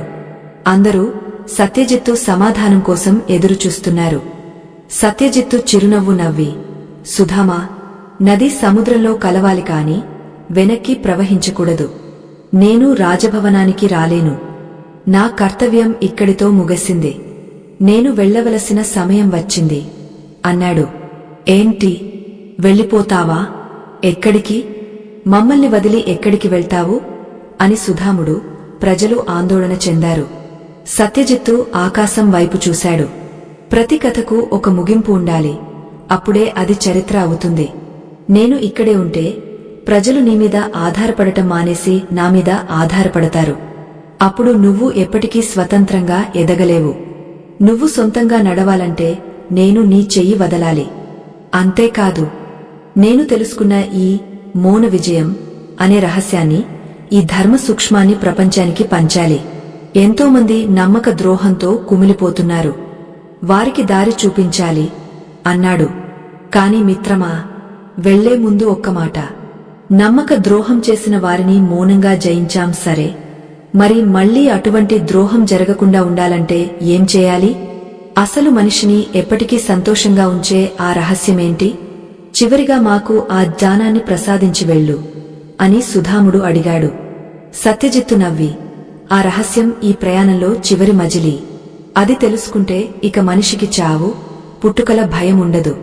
రా, అందరూ ఆ రావి చెట్టు కిందకు రండి. నా చివరి సందేశాన్ని మీకు ఇస్తాను అని చెప్పి నడవడం మొదలుపెట్టాడు. సత్యజిత్తు చెప్పబోయే ఆ పరమరహస్యం ఏమిటి? ద్రోహాన్ని జయించిన తర్వాత జీవితాన్ని ఎలా గెలవాలి? కృష్ణుడు అర్జునుడికి చివరిగా చెప్పిన మాట ఏమిటి? ఈ అద్భుతమైన కథకు సత్యజిత్తు పలికిన మంగళవాక్యమేమిటి? ఆ రావి చెట్టు నీడ ఇప్పుడు కేవలం ఒక వృక్షం నీడలా లేదు. అది ఒక జ్ఞాన బోధి వృక్షంలా వెలిగిపోతోంది. వేలమంది జనమున్నా అక్కడ ఒక దివ్యమైన నిశ్శబ్దం ఆవహించి ఉంది. అందరి చూపులు సత్యజిత్తు మీదే ఉన్నాయి. ఆయన ముఖంలో సూర్యతేజస్సు, కళ్లలో చంద్రుని చల్లదనమున్నాయి. సుధాముడు అడిగిన ప్రశ్నకు సమాధానంగా సత్యజిత్తు ఇలా చెప్పడం మొదలుపెట్టాడు. సోదరులారా, మిత్రమా సుధామా, జాగ్రత్తగా వినండి. ప్రపంచంలో మళ్లీ మోసపోకూడదు అంటే, శాశ్వత ఆనందం కావాలంటే శ్రీకృష్ణ పరమాత్మ గీతలో చెప్పిన ఒకే ఒక్క రహస్యాన్ని పాటించాలి. అదే అనాసక్తి. జనం ఆసక్తిగా వింటున్నారు. సత్యజిత్తు కొనసాగించాడు. నమ్మక ద్రోహం ఎందుకు జరుగుతుంది? మనం ఎదుటి మనిషిని అతిగా ప్రేమించి వారి నుండి అతిగా ఆశించడం వల్ల. నేను వీరికి ఇంత చేశాను కదా, వీరు నాకు తిరిగి ఇంత చేయాలి అనే వ్యాపార ధోరణి మన ప్రేమలో ఉన్నంతకాలం మనకు దుఃఖం తప్పదు. మనిషిని మనిషిలా ప్రేమించు, కాని దేవుడిని నమ్మినట్టు మనిషిని నమ్మకు. ఎందుకంటే మనిషి మనసు చంచలమైనది. అది ఎప్పుడు మారుతుందో ఎవరికీ తెలియదు. కాని దేవుడు శాశ్వతుడు. మరి మేము సంసారంలో ఉన్నాం కదా, మాకు బంధాలు ఉండవా అని ఒకరు అడిగారు. ఉంటాయి. తామరాకు మీద నీటిబొట్టులా ఉండాలి. నీరు ఆకుమీదే ఉంటుంది, కాని ఆకుకు అంటుకోదు. అలాగే మీరు కుటుంబంతో ఉండండి, ప్రేమని పంచండి, బాధ్యతలు నిర్వర్తించండి, కాని ఫలితాన్ని ఆశించకండి. సుధామా, నేను ఆస్తిని నీకు ఇచ్చి వెళ్ళినప్పుడు ఇది నాది, నా మిత్రుడు దీన్ని కాపాడాలి అని ఆశించాను. అందుకే మోసపోయాను. ఎప్పుడైతే ఏదీ నాది కాదు, అంతా ఈశ్వర ఇచ్ఛ అని వదిలేశానో అప్పుడు ఆస్తి, అధికారం, గౌరవం అన్ని వాటంతటా అవే నా కాళ్ల దగ్గరకు వచ్చాయి. ఇదే జీవిత సత్యం. దేన్నీ గట్టిగా పట్టుకోకు, అన్ని వాటంతటా అవే నీ దగ్గరకు వస్తాయి. సత్యజిత్తు మాటలు అందరి గుండెల్లోతుల్లోకి వెళ్లాయి. సుధాముడికి ఇప్పుడు నిజమైన స్వేచ్ఛ అంటే ఏంటో అర్థమైంది. ఇక నాకు సెలవు ఇవ్వండి. ఈ క్షణం నుండి నన్ను వెతకకండి. నేను గాలిలో గాలిలా, నీటిలో నీటిలా కలిసిపోవాలి అని చెప్పి సత్యజిత్తు తన చిన్న సంచిని భుజాన వేసుకున్నాడు. సుధాముడు పరుగున వచ్చి సత్యజిత్తు పాదాలను గట్టిగా పట్టుకున్నాడు. వద్దు సత్యజిత్, నువ్వు లేకుండా నేను బతకలేను. కనీసం సంవత్సరానికి ఒకసారైనా మాకు కనిపించు అని చిన్నపిల్లాడిలా ఏడ్చాడు. సత్యజిత్తు సుధాముడిని లేపి అతడి కళ్ల నీళ్లు తుడిచి చివరగా ఒక అద్భుతమైన మాట చెప్పాడు. సుధామా, శరీరంతో ఉండేవాడు మిత్రుడు, ఆత్మలో ఉండేవాడు దేవుడు. ఇన్నాళ్లు నీకు బయట కనిపించిన సత్యజిత్తు ఇకపై నీ అంతరాత్మలో ఉంటాడు. ఎప్పుడు నీకు ధర్మసందేహం వచ్చినా కళ్ళు మూసుకో, నేను నీకు సమాధానం చెబుతాను. గుర్తుపెట్టుకో, ధర్మం ఎక్కడ ఉంటే కృష్ణుడు అక్కడ ఉంటాడు. కృష్ణుడు ఎక్కడ ఉంటే విజయం అక్కడ ఉంటుంది. అంతే. సత్యజిత్తు వేగంగా అడుగులు వేసుకుంటూ ఊరి పొలిమేరల వైపు, దట్టమైన అరణ్యం వైపు నడిచాడు.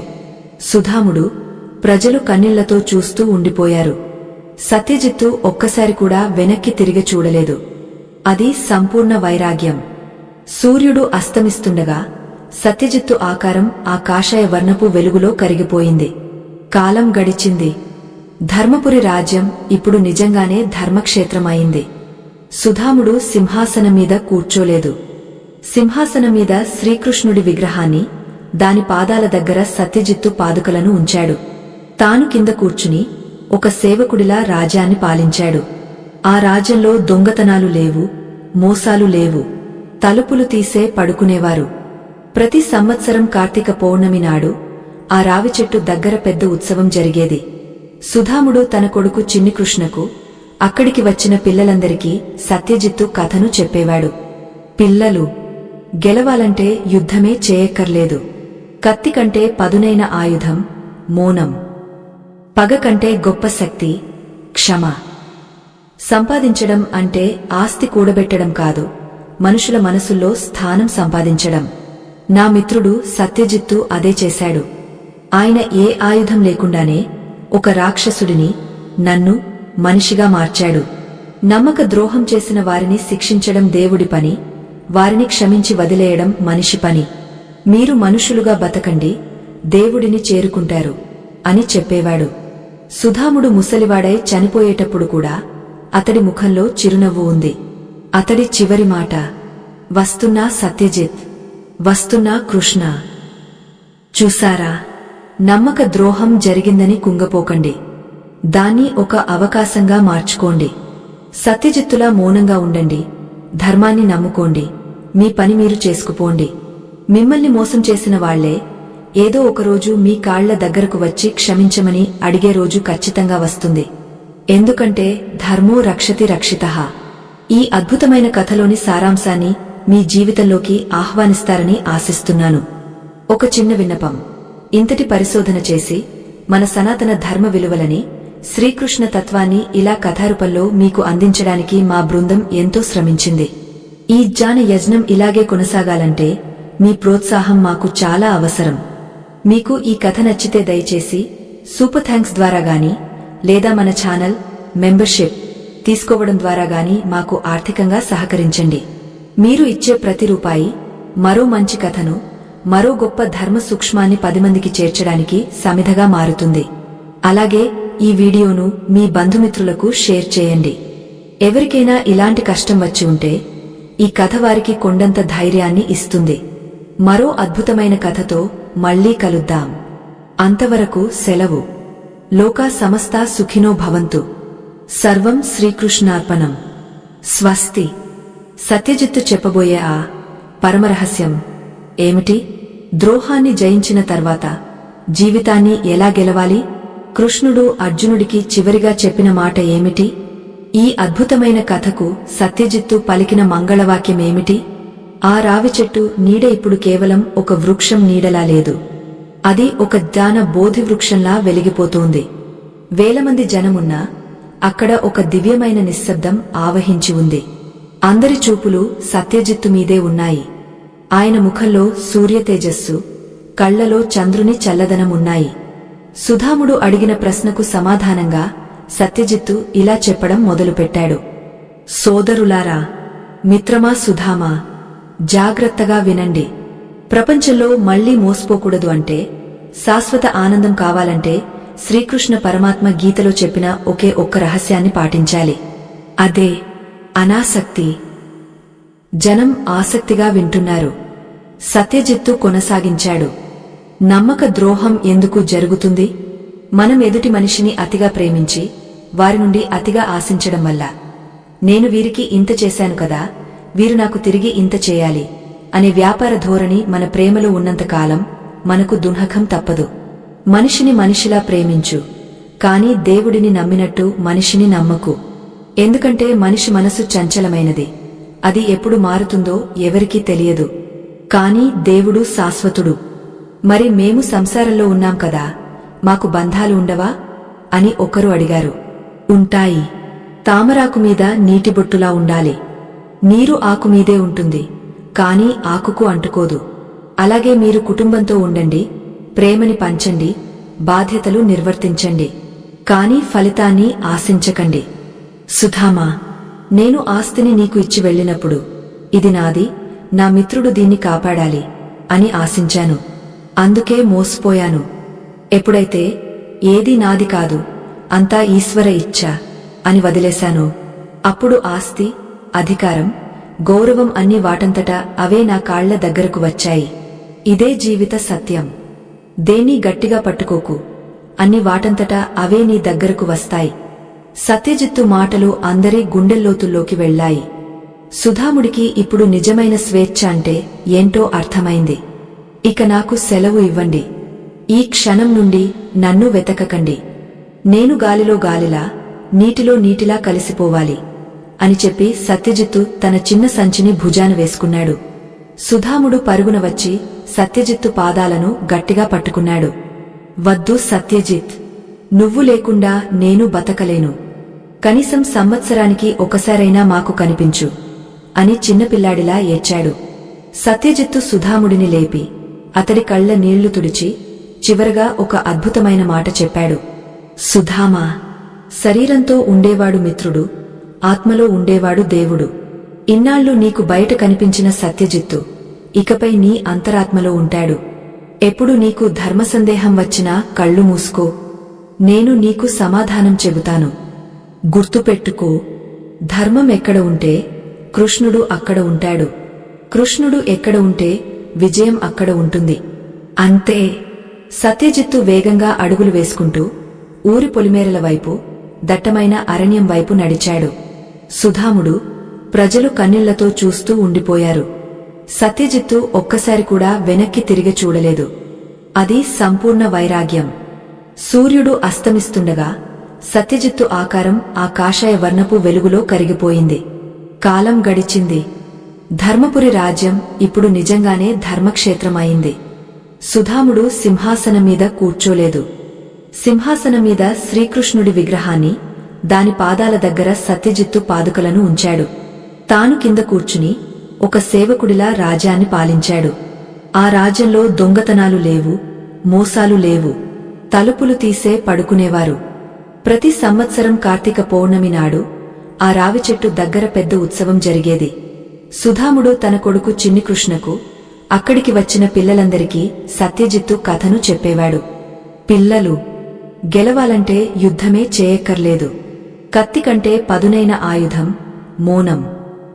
పగ కంటే గొప్ప శక్తి క్షమ. సంపాదించడం అంటే ఆస్తి కూడబెట్టడం కాదు, మనుషుల మనసుల్లో స్థానం సంపాదించడం.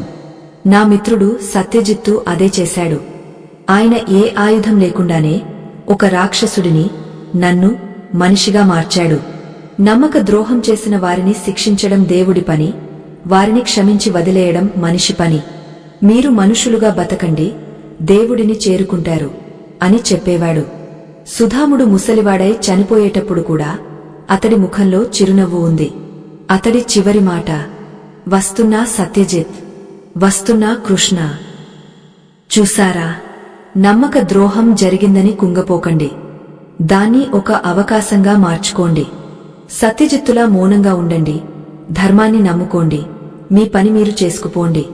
మిమ్మల్ని మోసం చేసిన వాళ్లే ఏదో ఒకరోజు మీ కాళ్ల దగ్గరకు వచ్చి క్షమించమని అడిగే రోజు ఖచ్చితంగా వస్తుంది. ఎందుకంటే ధర్మో రక్షతి రక్షితః.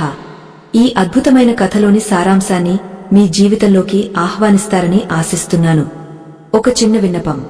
ఇంతటి పరిశోధన చేసి మన సనాతన ధర్మ విలువలని, శ్రీకృష్ణ తత్వాన్ని ఇలా కథారూపంలో మీకు అందించడానికి మా బృందం ఎంతో శ్రమించింది. ఈ జ్ఞాన యజ్ఞం ఇలాగే కొనసాగాలంటే మీ ప్రోత్సాహం మాకు చాలా అవసరం. మీకు ఈ కథ నచ్చితే దయచేసి సూపర్ థాంక్స్ ద్వారా గాని లేదా మన ఛానల్ మెంబర్షిప్ తీసుకోవడం ద్వారా గాని మాకు ఆర్థికంగా సహకరించండి. మీరు ఇచ్చే ప్రతి రూపాయి మరో మంచి కథను, మరో గొప్ప ధర్మ సూక్ష్మాన్ని 10 మందికి చేర్చడానికి సమిధగా మారుతుంది. అలాగే ఈ వీడియోను మీ బంధుమిత్రులకు షేర్ చేయండి. ఎవరికైనా ఇలాంటి కష్టం వచ్చి ఉంటే ఈ కథ వారికి కొండంత ధైర్యాన్ని ఇస్తుంది. మరో అద్భుతమైన కథతో మళ్లీ కలుద్దాం. అంతవరకు సెలవు. లోకా సమస్తా సుఖినో భవంతు. సర్వం శ్రీకృష్ణార్పణం. స్వస్తి.